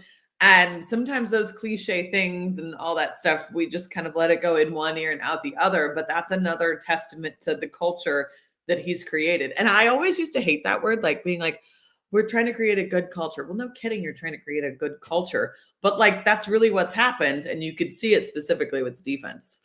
Let's go ahead and hear Curt Cignetti's comments from the post game as he talked about his happiness at winning the game, but his displeasure with some of the way that the game ended up being played. Got him win. Defense bend, don't break in the second half. Wouldn't let him in the end zone. Punt return was a huge play there. And then we stop them and we get the first down that we need. And so it's a good win. Not many style points there. Not going to be many people banging the drum saying Indiana ought to be rated higher in the BCS and all that good stuff. But, the Indiana Hoosiers are 10-0. I'm glad we won. I don't like the way we played. I'm not happy with the way we played. And particularly on offense in the second half. And so we got to take a good look at the film Monday and see what happened. But it's a win, right? None of us are going to give it back, right? So while I'm glad we won and that, we're keeping this going, I am not happy with the way we played. And it's funny. Yeah, I know. Right. It's like, I mean, it makes me laugh because I love it so much. Well, it makes me think of two things. A, it's like you just beat Michigan for the third time since the Lyndon Johnson administration. And you're like, well, I didn't like the way we played. I mean, it's like that is such it's a breath of fresh air, but it's just so unusual for IU football where we're happy when we beat Illinois. And yet here you are beating Michigan to go to 10-0. No offense to, actually there was some offense intended there to Illinois, but like you're doing things you've never done before as a program. It's like, that was all right. I guess we'll do better next time. But Tricia, let me start with you on this. Like one of the most impressive things to me, and he mentioned this specifically about the punt return that really set up that last field goal that gave them the cushion, all the little intangible plays the defense made. IU playing complementary football and being able to adjust in the moment and make little plays that add up to big things. I mean, you've watched this team for a long time. You've reported on them for a long time. That's really what's been the undoing of IU football for the longest time, is that they haven't been making those little plays that have made the big difference. It's always been the Michigans and the Ohio States.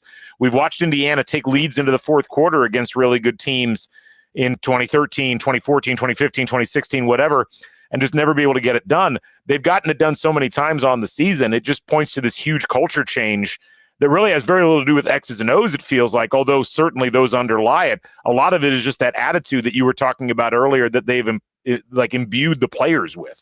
Not only could they not make the little plays, they couldn't make the big plays either. They couldn't make really hardly any plays at all.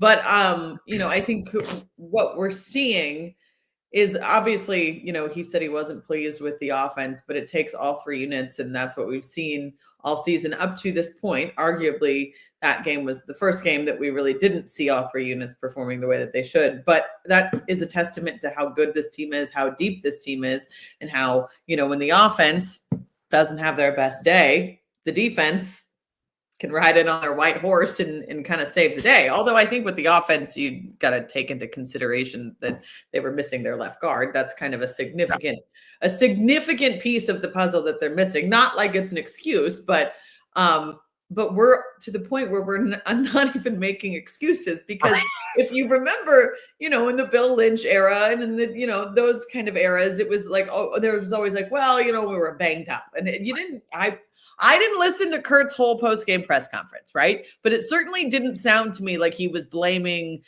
why he wasn't happy with the way they played on anything else, even though they won the game. Yeah, Joe, I mean, you were in there for that. I mean, there's a standard that this team is getting held to by the coaching staff. And we've heard Cignetti talk about it. We've actually got a clip we're going to play here in a minute from that Players Perspective podcast where he kind of talks about some of those things, which, Tricia, I think you'll particularly enjoy. But like Joe, watching Cignetti talk about the team, watching the team talk about themselves, there is a real sense of internal pride in playing well, playing to the whistle, being consistent, executing what you're supposed to execute. Like, that Elijah Surratt route that led to the touchdown pass, that was what made that route so great. And Gary Danielson pointed it out, it wasn't just that he ran a great route, it was that he did the whole stop and then restart, which gave him the space to get under that throw. Those are the little things that we haven't always seen with IU football, but we've seen them throughout the course of this season. It's a very connected group, and you brought up some of like how when Cignetti was, we didn't play great, but we'll take the win after beating Michigan and going 10-0.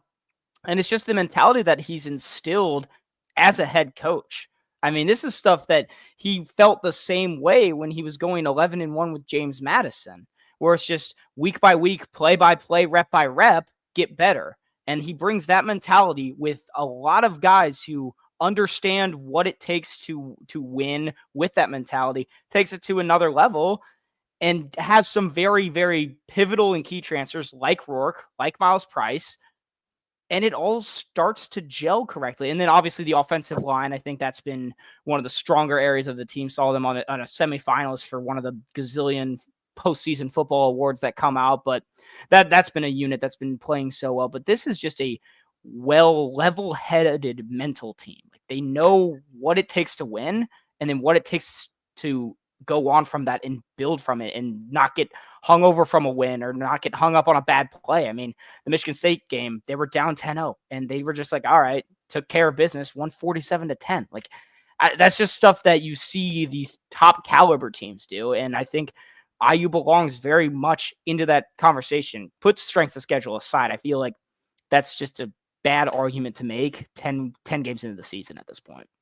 I also think to your point, Joe, kind of a little bit, and to what we were talking about before, when Kurt said, we didn't play our best game and I'm not happy with the way that we played, a lot of times with teams, whether it's football, baseball, basketball, whatever it is, playing a game like that where you don't have your best performance, but you can pull out the win, really serves the team well when it comes to the postseason. Because in the postseason, you're going to be tested even more than you were against Michigan. And when you can have a gritty, I think, did he use the word gritty? Is that what he said? Gritty? Gutty. Gutty. Yes.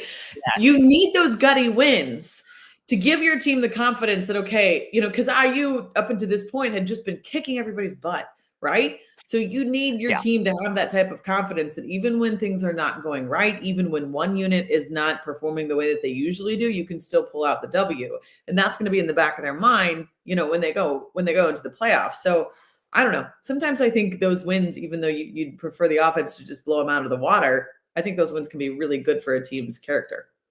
Well, especially since Michigan committed like 28 uncalled holding penalties throughout the course of the game. So not that I was counting, but not about holding, but it was when Davis Warren, I don't know if it was on the goal line. It was when he kind of randomly fumbled, like going back. Yeah, when the ball flies out of his hands and he horse collars Jalen Walker. I was on the other end zone recording, and I caught it like so clearly. Him pull away. I was like, wow, that was like dirty almost. Like, that was not like an in stride, like impromptu. Like he reached for the back of his neck and just pulled. Joe, all I got to say is welcome to playing Michigan in the Big Ten. That's just always how it's been. We had a clip from Curt Cignetti that kind of talked about what Tricia was talking about earlier in terms of the mentality and how to shift that and what Curt Cignetti does with his team. Let's go ahead and listen to that clip. If we're not playing good in the first half, okay, and we go in at halftime, when I talk I'm going to be very calm and reassuring and settle everybody down. I'm not going to go in there yelling and screaming and okay. Now, we go in there with a lead, and this and that. Say a pretty big lead. I'm going to be on their asses. In what way? Because let down. This is what we want to do. This is who we say we are. So even if you're up by 30 points at halftime, you're going to be... We're playing it like it's nothing, with an attitude and an edge. Yeah. Is that the same way? And one thing I'll do is I'll stalk the sideline when we get a lead. I see people, I can feel the letdown. I can feel it on the headset with the coaches by the way they talk, the way they communicate. we're how moving into quickly they cruising get mode the now. information in. I can see it on the sideline. I mean, boom. I mean, one of the things I had to do here early on is there's people having conversations on the sideline, non-football people, people on the sideline. Yeah, I'm jumping on. I'm not going to mention names, but like, man, we're playing a game. You're locked in the game. You may not be a talking about what we're coach, but doing you're the locked weekend. in on what's going on. Yeah. I mean, it just goes back to, like, I've said it a few times, it's that Nick Saban mentality. Like, you can tell that he spent a year, two, however long, and that's the blueprint. That is the blueprint for successful. That is the blueprint for a successful college football coach. Clearly, I mean, Saban is the best to ever do it, I think, arguably. So, I don't know. Good mentality to have, and it's working clearly. Yeah, I mean, it makes such a big difference, and it's so easy for distractions to set in, and it's so easy to be focusing on different things, and we've seen that with not just previous Indiana teams, but other teams. But it's stuff that has everything to do and nothing to do with football, and it's really about like focus. It's really about discipline and keeping your eye on the prize, so to speak. It's weird to have a coach at Indiana or hear a coach like openly talk about the things that way that Cignetti does and how his psychological approach to the game kind of rubs off on people. But, you saw a similar thing. Like, there was this whole sequence when Alabama had lost a couple of games and they were comparing like, well, what's Kalen DeBoer doing versus what Nick Saban was doing. And they made a big deal of how like Saban's big thing was everybody has to have their shirt tucked in. Like, you have to have your shirt tucked in practice, whatever.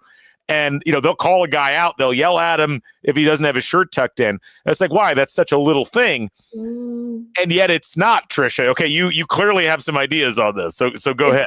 It's not little. It goes back to that cliche culture thing, right? It goes back to that cliche mentality thing. It goes back to we are a team. We are a unit, and there are certain standards we're going to set, and we're going to meet them together. Right. So when he's saying, I don't want to see guys talking on the sideline.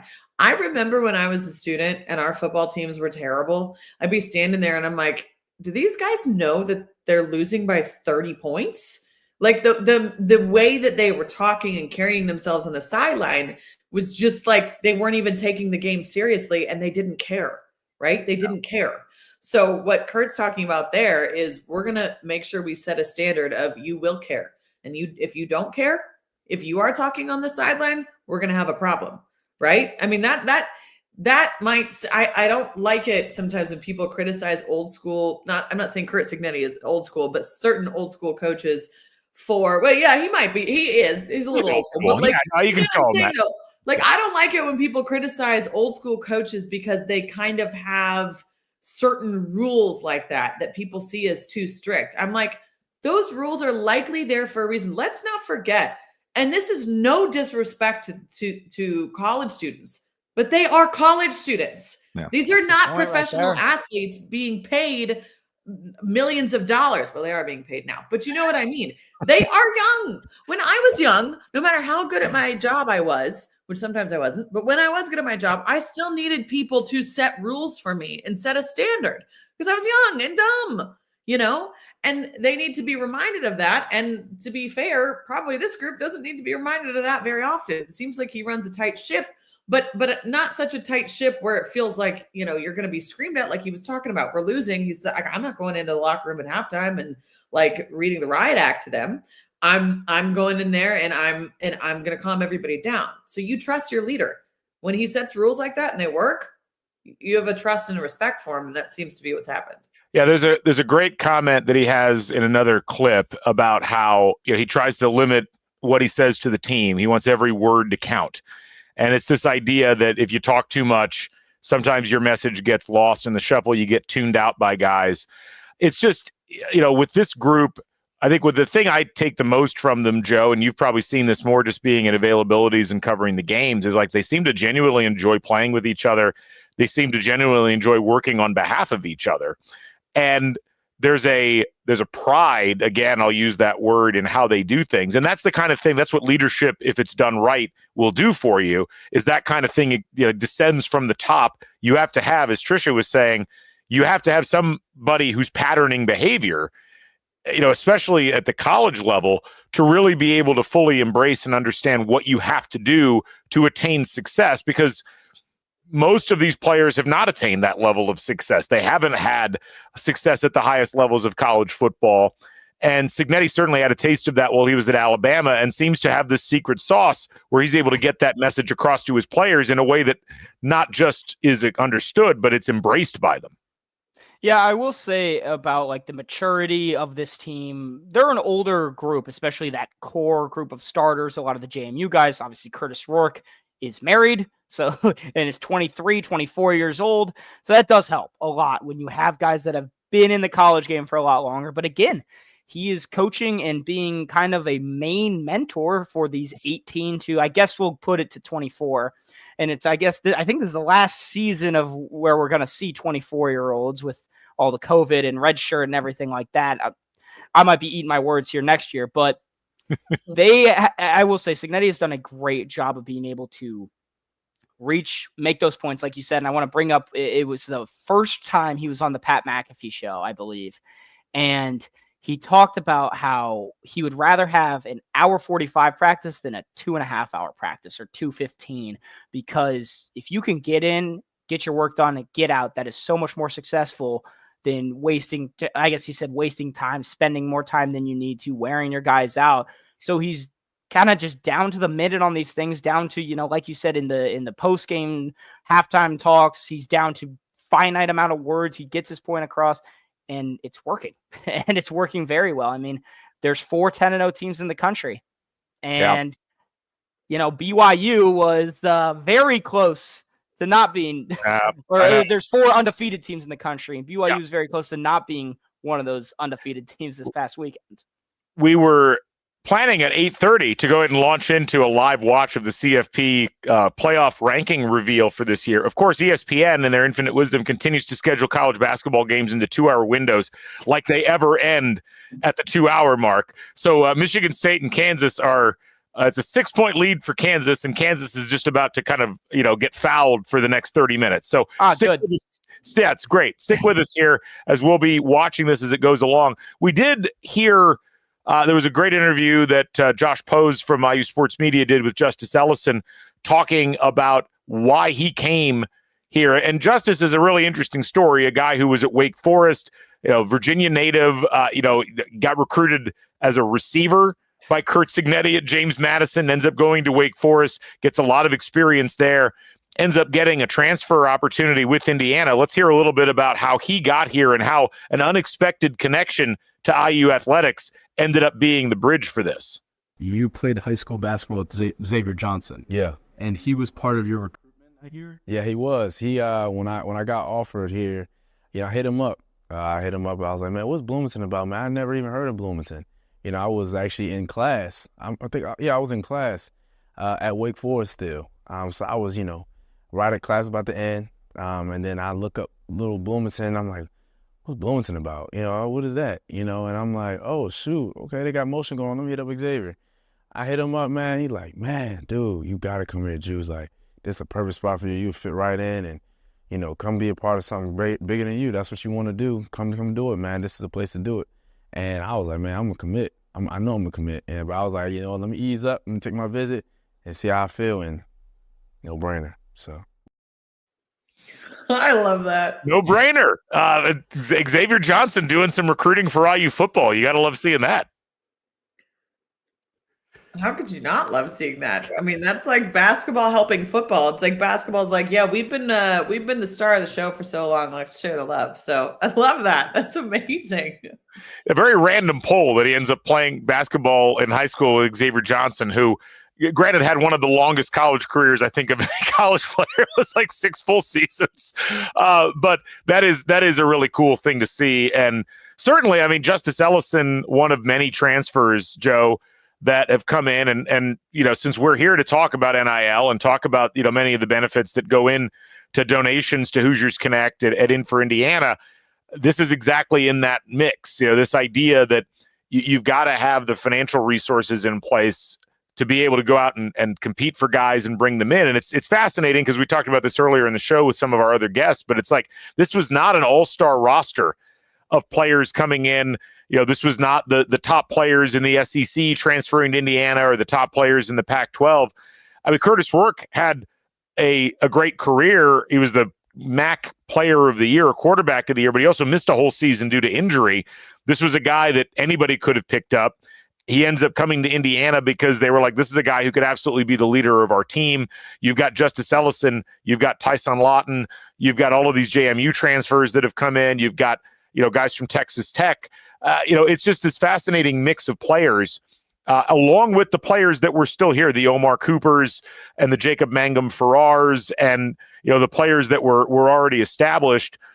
And, NIL has helped to make it possible for Indiana to go out, find those players, make it financially worth their while to come here, but also create an environment where, as we heard Sean Ratcher talk about earlier, nobody feels left out. It feels like everybody feels, that's on the team right now, that they're part of something that they want to be a part of. They feel like they're being taken care of. At least that's what it seems like. That has got to be a huge help for this Indiana team in being able to stay so together through all of these games.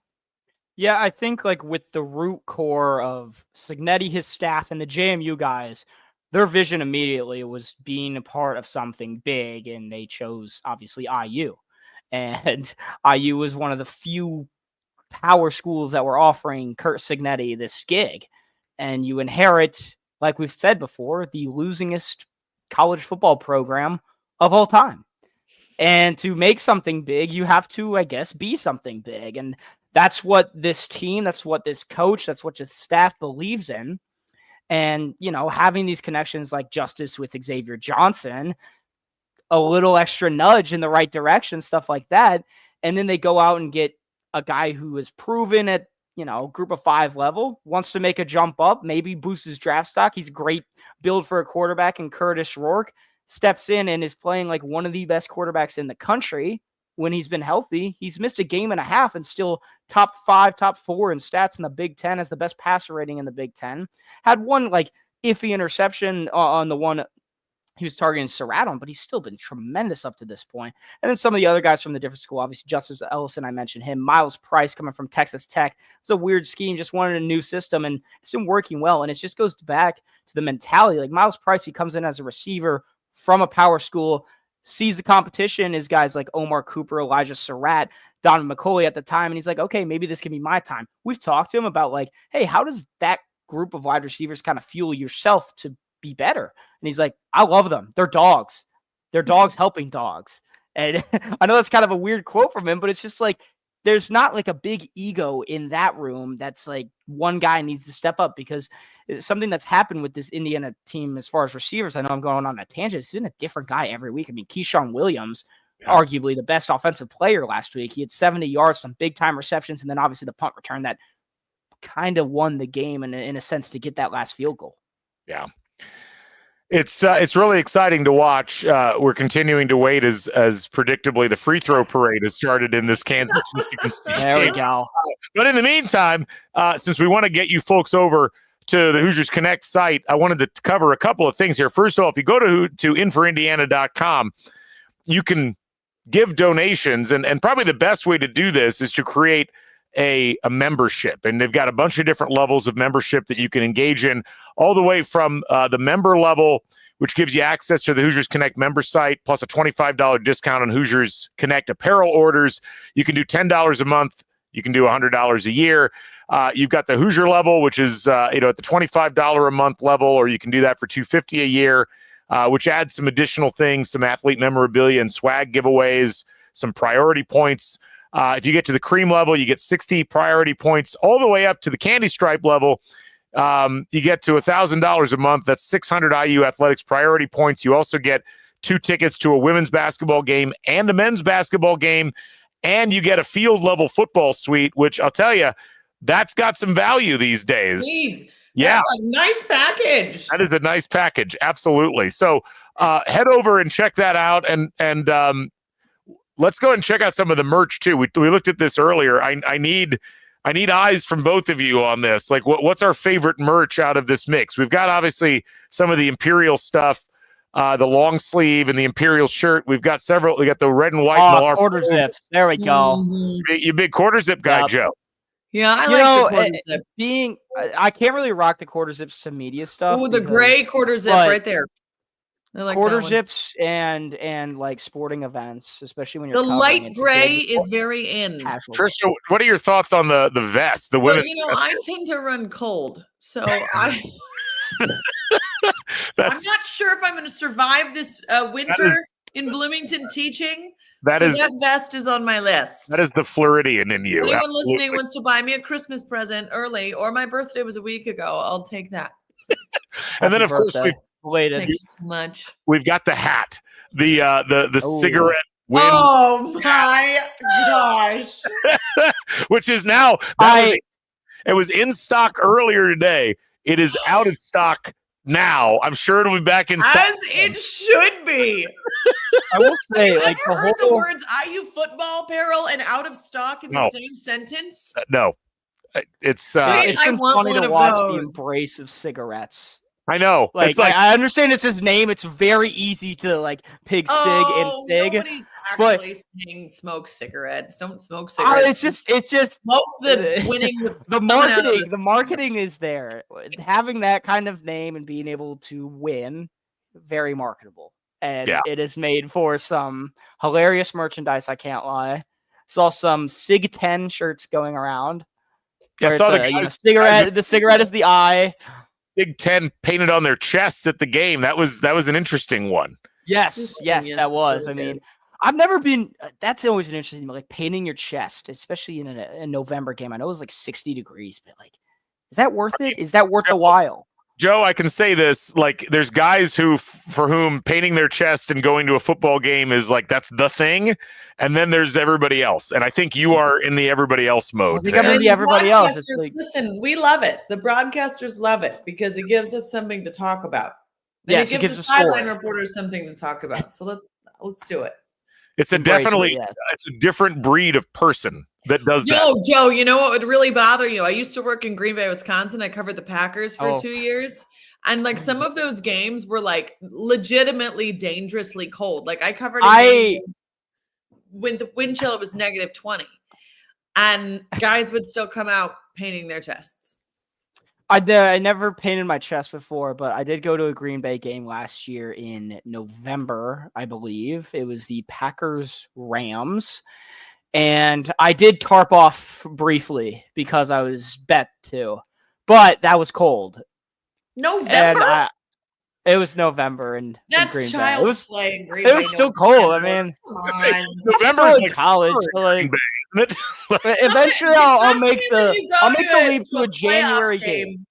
When you go to a We don't playoff have game that at in my Lambeau, budget you quite will yet. feel the cold in your bones. Like it is frigid. I'm not quite in the budget for a playoff game, but once we reach that point, I am hoping to experience that at Lambeau Field. Been able to experience some cool moments, but we're getting close to a playoff, maybe. Yeah, we'll see. We just saw the first Indiana highlight. Nice color and black and white photo of Elijah Surratt on this broadcast. That I'm totally not simulcasting. That would be against FCC regulations. But they just went to an ad. They'll be back. Actually, the FCC doesn't apply. We're on YouTube. Everything's fine. But they just went to an. I think we'll get our lawyers on that. I'm sure that everybody's fine with it. But no, while we wait for these playoff reveals to take place and see where Indiana lands. One last thing, I guess, on the NIL front we want to cover is, one of the big things about IU football that I think everybody's interested in, we've heard a lot of talk about it. We've talked about the Cignetti aspect, like, what is it going to take for him to stay here?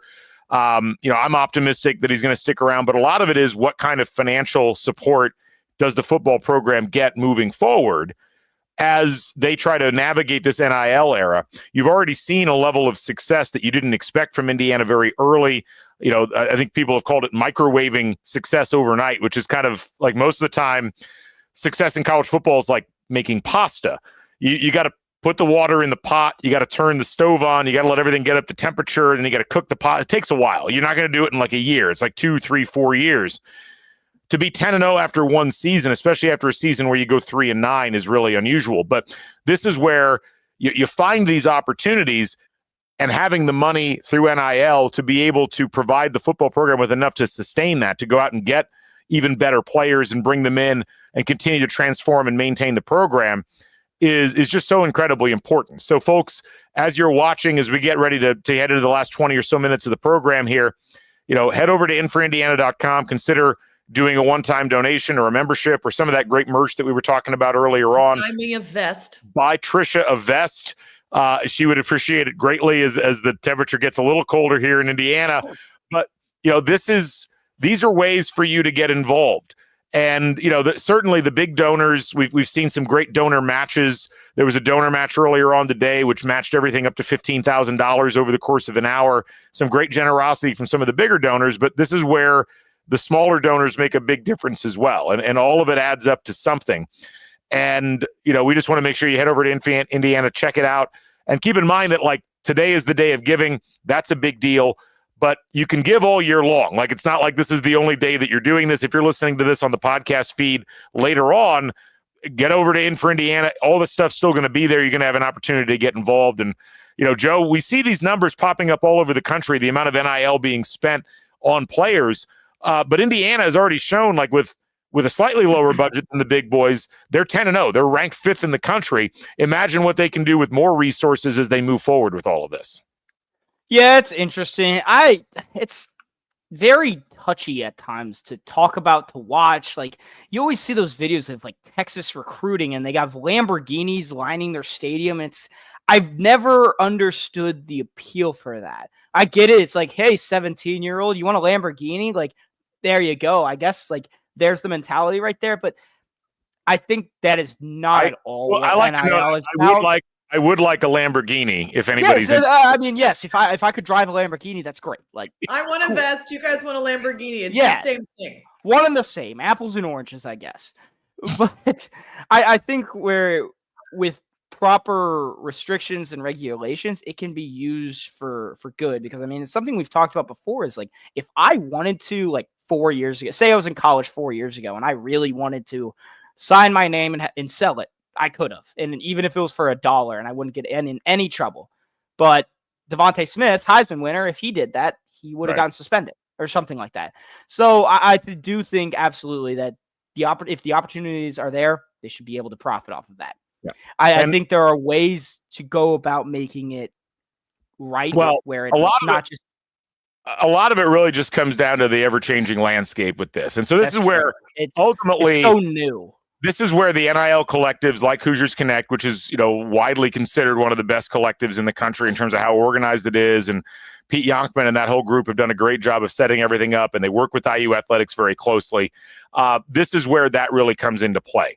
And, to watch IU, as I think this was mentioned by Chris Ditto, who's our first guest today, Scott Dolson, the athletic director, deserves a ton of credit because, IU athletics was not caught flat-footed by NIL. They were like, we are going to be at the forefront of this. We are going to make an effort. We saw this last year. I sat down with Scott Dolson, interviewed him in his office, talking about how all of this would work, why it was important, why the day of giving mattered.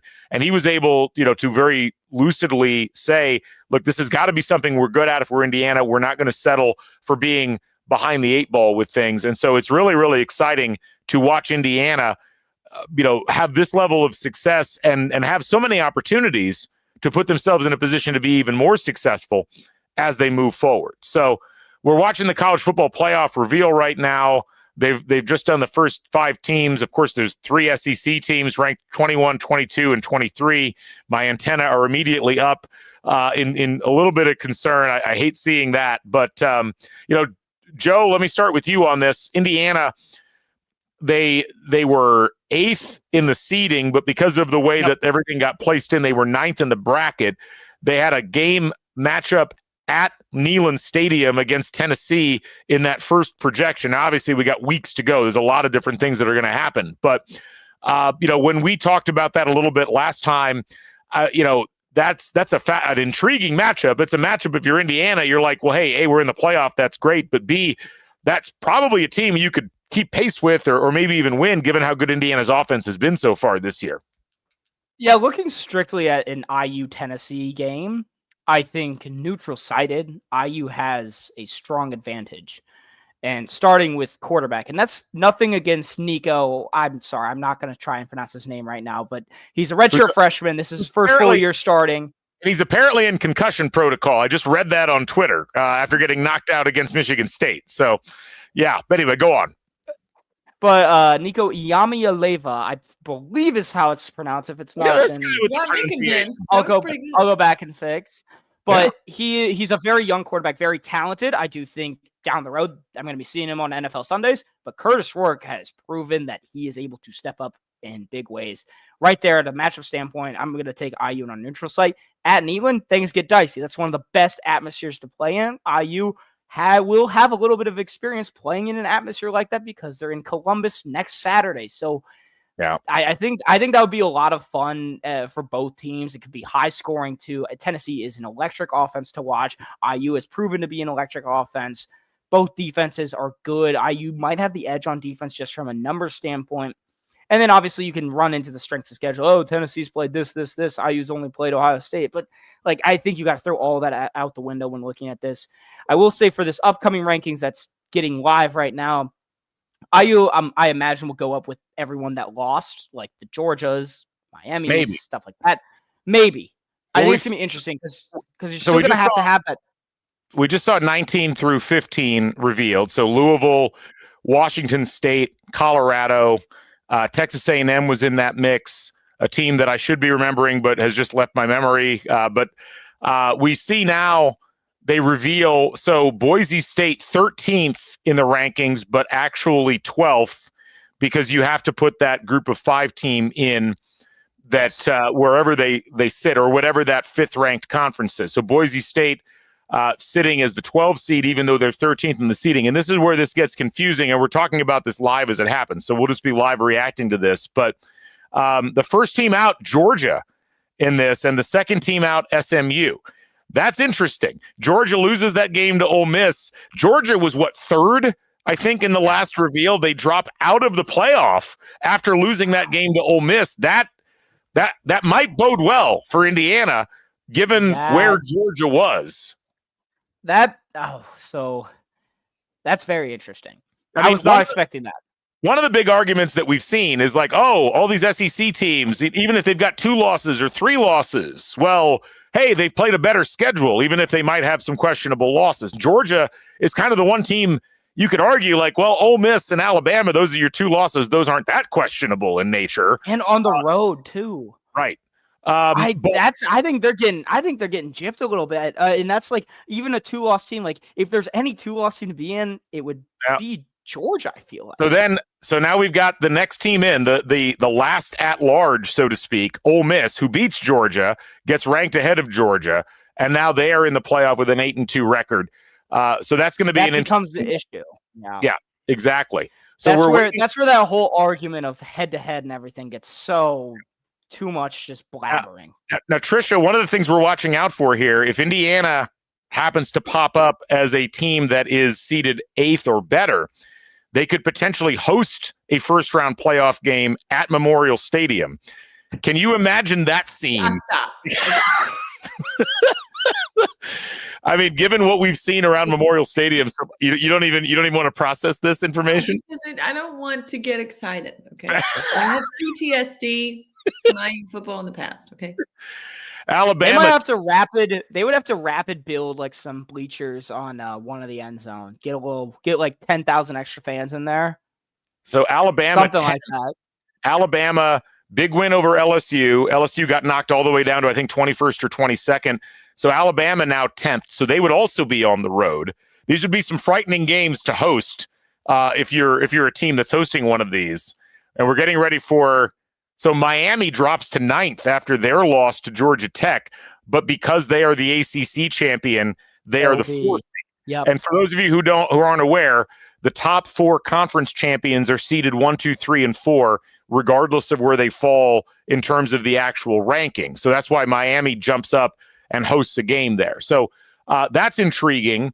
And it's interesting. Miami loses that game to a lesser opponent on the road. They end up dropping down. And now Notre Dame as the 9 seed, even though they're technically 8th, this means we're going to see Indiana projected to host a game. Yeah, IU is projected to host the game. And Wow. Trisha's going into another fever dream here. Oh, and guess what? Indiana is now ranked ahead of Tennessee because Tennessee comes in at 7th in the rankings, 8th in the seeding. You would have Tennessee hosting Notre Dame at Neyland, which gives me a sneaking suspicion we might see Indiana pop up next here in the pecking order. Let's see. Let's see what happens. That makes sense. Unless have they called BYU? They've not called BYU. Galen, you're like a half a second ahead of me. This is hilarious. Keep going. Just trying to maintain. So there's BYU. BYU 6th in the ranking, which means Indiana is ahead of BYU in the college football playoff ranking, but they're 3rd in the seeding because they are the Big 12 champion. We're going to get a Big 12 graphic. I would say this is good news for Indiana just in general because it's clear that the committee is favoring teams that aren't losing games. Yes. They've jumped Indiana a couple of spots here from where they were before. And Indiana came in that last one and you were like, well, where will they go? What will that Michigan win do for them? Well, what it did for them, as I try to build drama here, did it land them in 5th overall? Let's see what happens as we get this reveal slowly. Okay, guys, stretch the drama out a little bit more. Yeah. I love this. Come on. We can't breathe. Can't breathe. Come on. No oxygen in here. Still waiting. So you'd have BYU as the 3 seed. You've got Miami as the 4, even though they're 6th and 9th in the overall polling.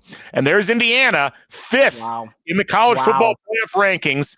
7th, they would be hosting, Trisha, Alabama and Kalen DeBoer. Oh, wow. We lost Trisha. She's off her chair. Kalen DeBoer homecoming would be fun, wouldn't it? Fun. That's a level of fun we've never experienced. We got some great IU highlights coming up here. Trisha, your reaction immediately to that projection. I don't know where I am. I don't know what year it is. I don't understand. Yeah. It's interesting, and I love how they've got the analytics resume up, and this is where the big controversy about IU comes. Strength of schedule is 100th, strength of record, which is a measure of how well you play against your schedule. They're 6th. Well, that's really good news if you're Indiana. Hey, yes. Did you see which key wins they listed? Nebraska and Michigan? Yes. There's only 2 games I've been to this season, so there you go. And then we got Penn State right above Indiana. I actually have a real problem with Penn State being 4th in the country despite having lost a game. But you might make the argument here, if Penn State's ahead of them having lost to Ohio State, well, a loss to Ohio State may not hurt Indiana that much, given that Penn State is just barely ahead of them with 1 loss, and that's the 1 loss they've got is that game against Ohio State. This type of math is my favorite type of math. Yeah, the committee always has fun ways of doing things with the start of the season. I will say they're doing a solid job of keeping it, like Reese Davis said last week, pretty consistent with the AP poll. Yep. With a few change. Obviously, they have to take into account what the 4 buys will be. So that kind of gets it a little confusing when you just take a first glance at it. But once you kind of understand that, I think they're doing a solid job through these first 2 weeks. At least it seems like Indiana is being rated correctly and fairly with all things considered. Texas comes in at 3rd in the overall rankings. They're 2nd in the seeding, which means assuming Ohio State, Oregon. Ohio State ends up being 5th overall because they're not leading the Big Ten, but they would be the number 2 seed, and then Oregon ends up being the 1. So this would set up a scenario, and this won't stand, obviously, there's a lot to play. This would set up a scenario where Indiana would host Alabama in a first-round playoff game in Memorial Stadium for the right to play Texas, I believe, in the Cotton Bowl. It's for in the quarterfinal if they were to beat Alabama. That'd be a fun one. Trisha? What words just came out of my mouth? I don't even know what I did. No. So there you go. Indiana, Oregon, Ohio State, Penn State, Indiana in the rankings 1, 2, 4, and 5. The SEC, only 4 ranked Big Ten teams. The SEC 3, 7, 10, and 11. And again, I keep saying this.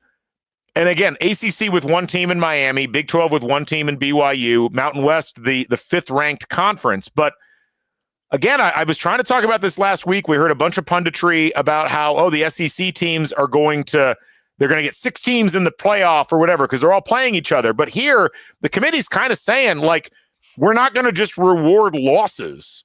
We're going to reward some wins. Winning matters.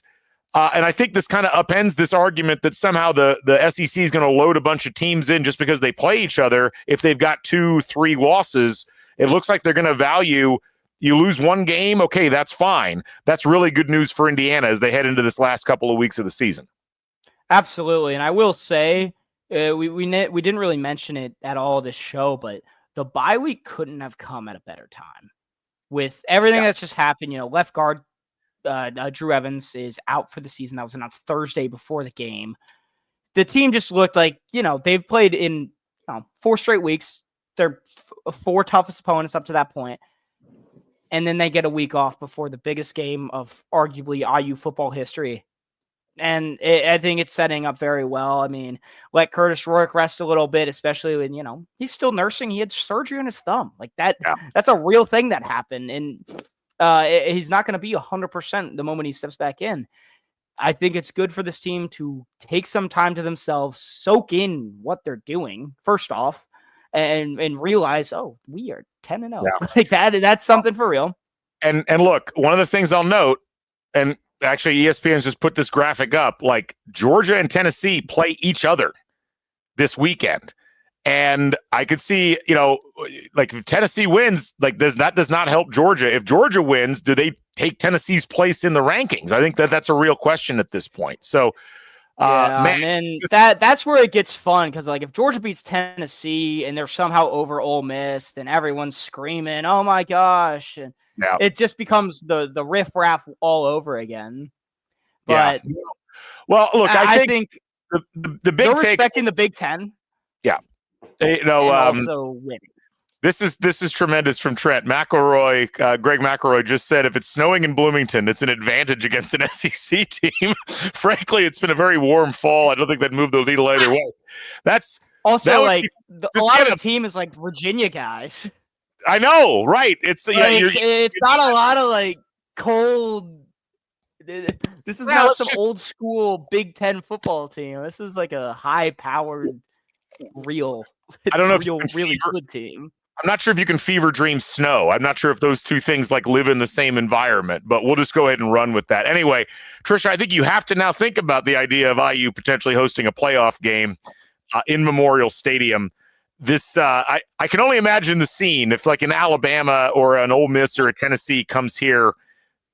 Yes. It's just like Alabama coming to Bloomington for a playoff game. Like, what are we smoking? I know. Well, that's crazy. It's the good stuff, whatever it is. I would be so happy. I can't even explain to see Bloomington in that type of state. I mean, seriously, imagine the type of people that would come just out of the woodworks of like IU alumni and all sorts of stuff. I mean, like everybody would be here, and it would just be so strangely wonderful. Yeah.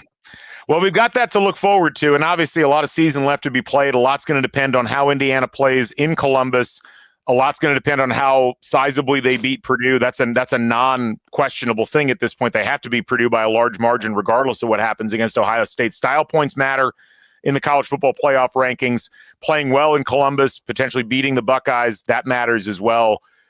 But Indiana, I mean, you look at these rankings, you look at all the rhetoric, and then you look at the actual rankings, and it's like the committee is not just valuing strength of schedule above all else, and that is great news for IU football, as their strength of schedule will get better simply by playing Ohio State coming up in this next game next weekend. Anyway, we are about to wrap up, and we wanted to first of all say thank you to Hoosiers Connect for all of their hard work throughout the course of the day. And thanks to all of you folks for taking the time and effort and money to donate to NIL at IU. It's been a tremendous day. We've really enjoyed all of the content. We've enjoyed everything that we've seen. The podcasts have been incredible. The stuff that if you haven't watched that interview with Dolson, please go do that. That was a tremendous interview that they had earlier on in the day. And all the other content that's happened throughout the course of the day. It's been amazing.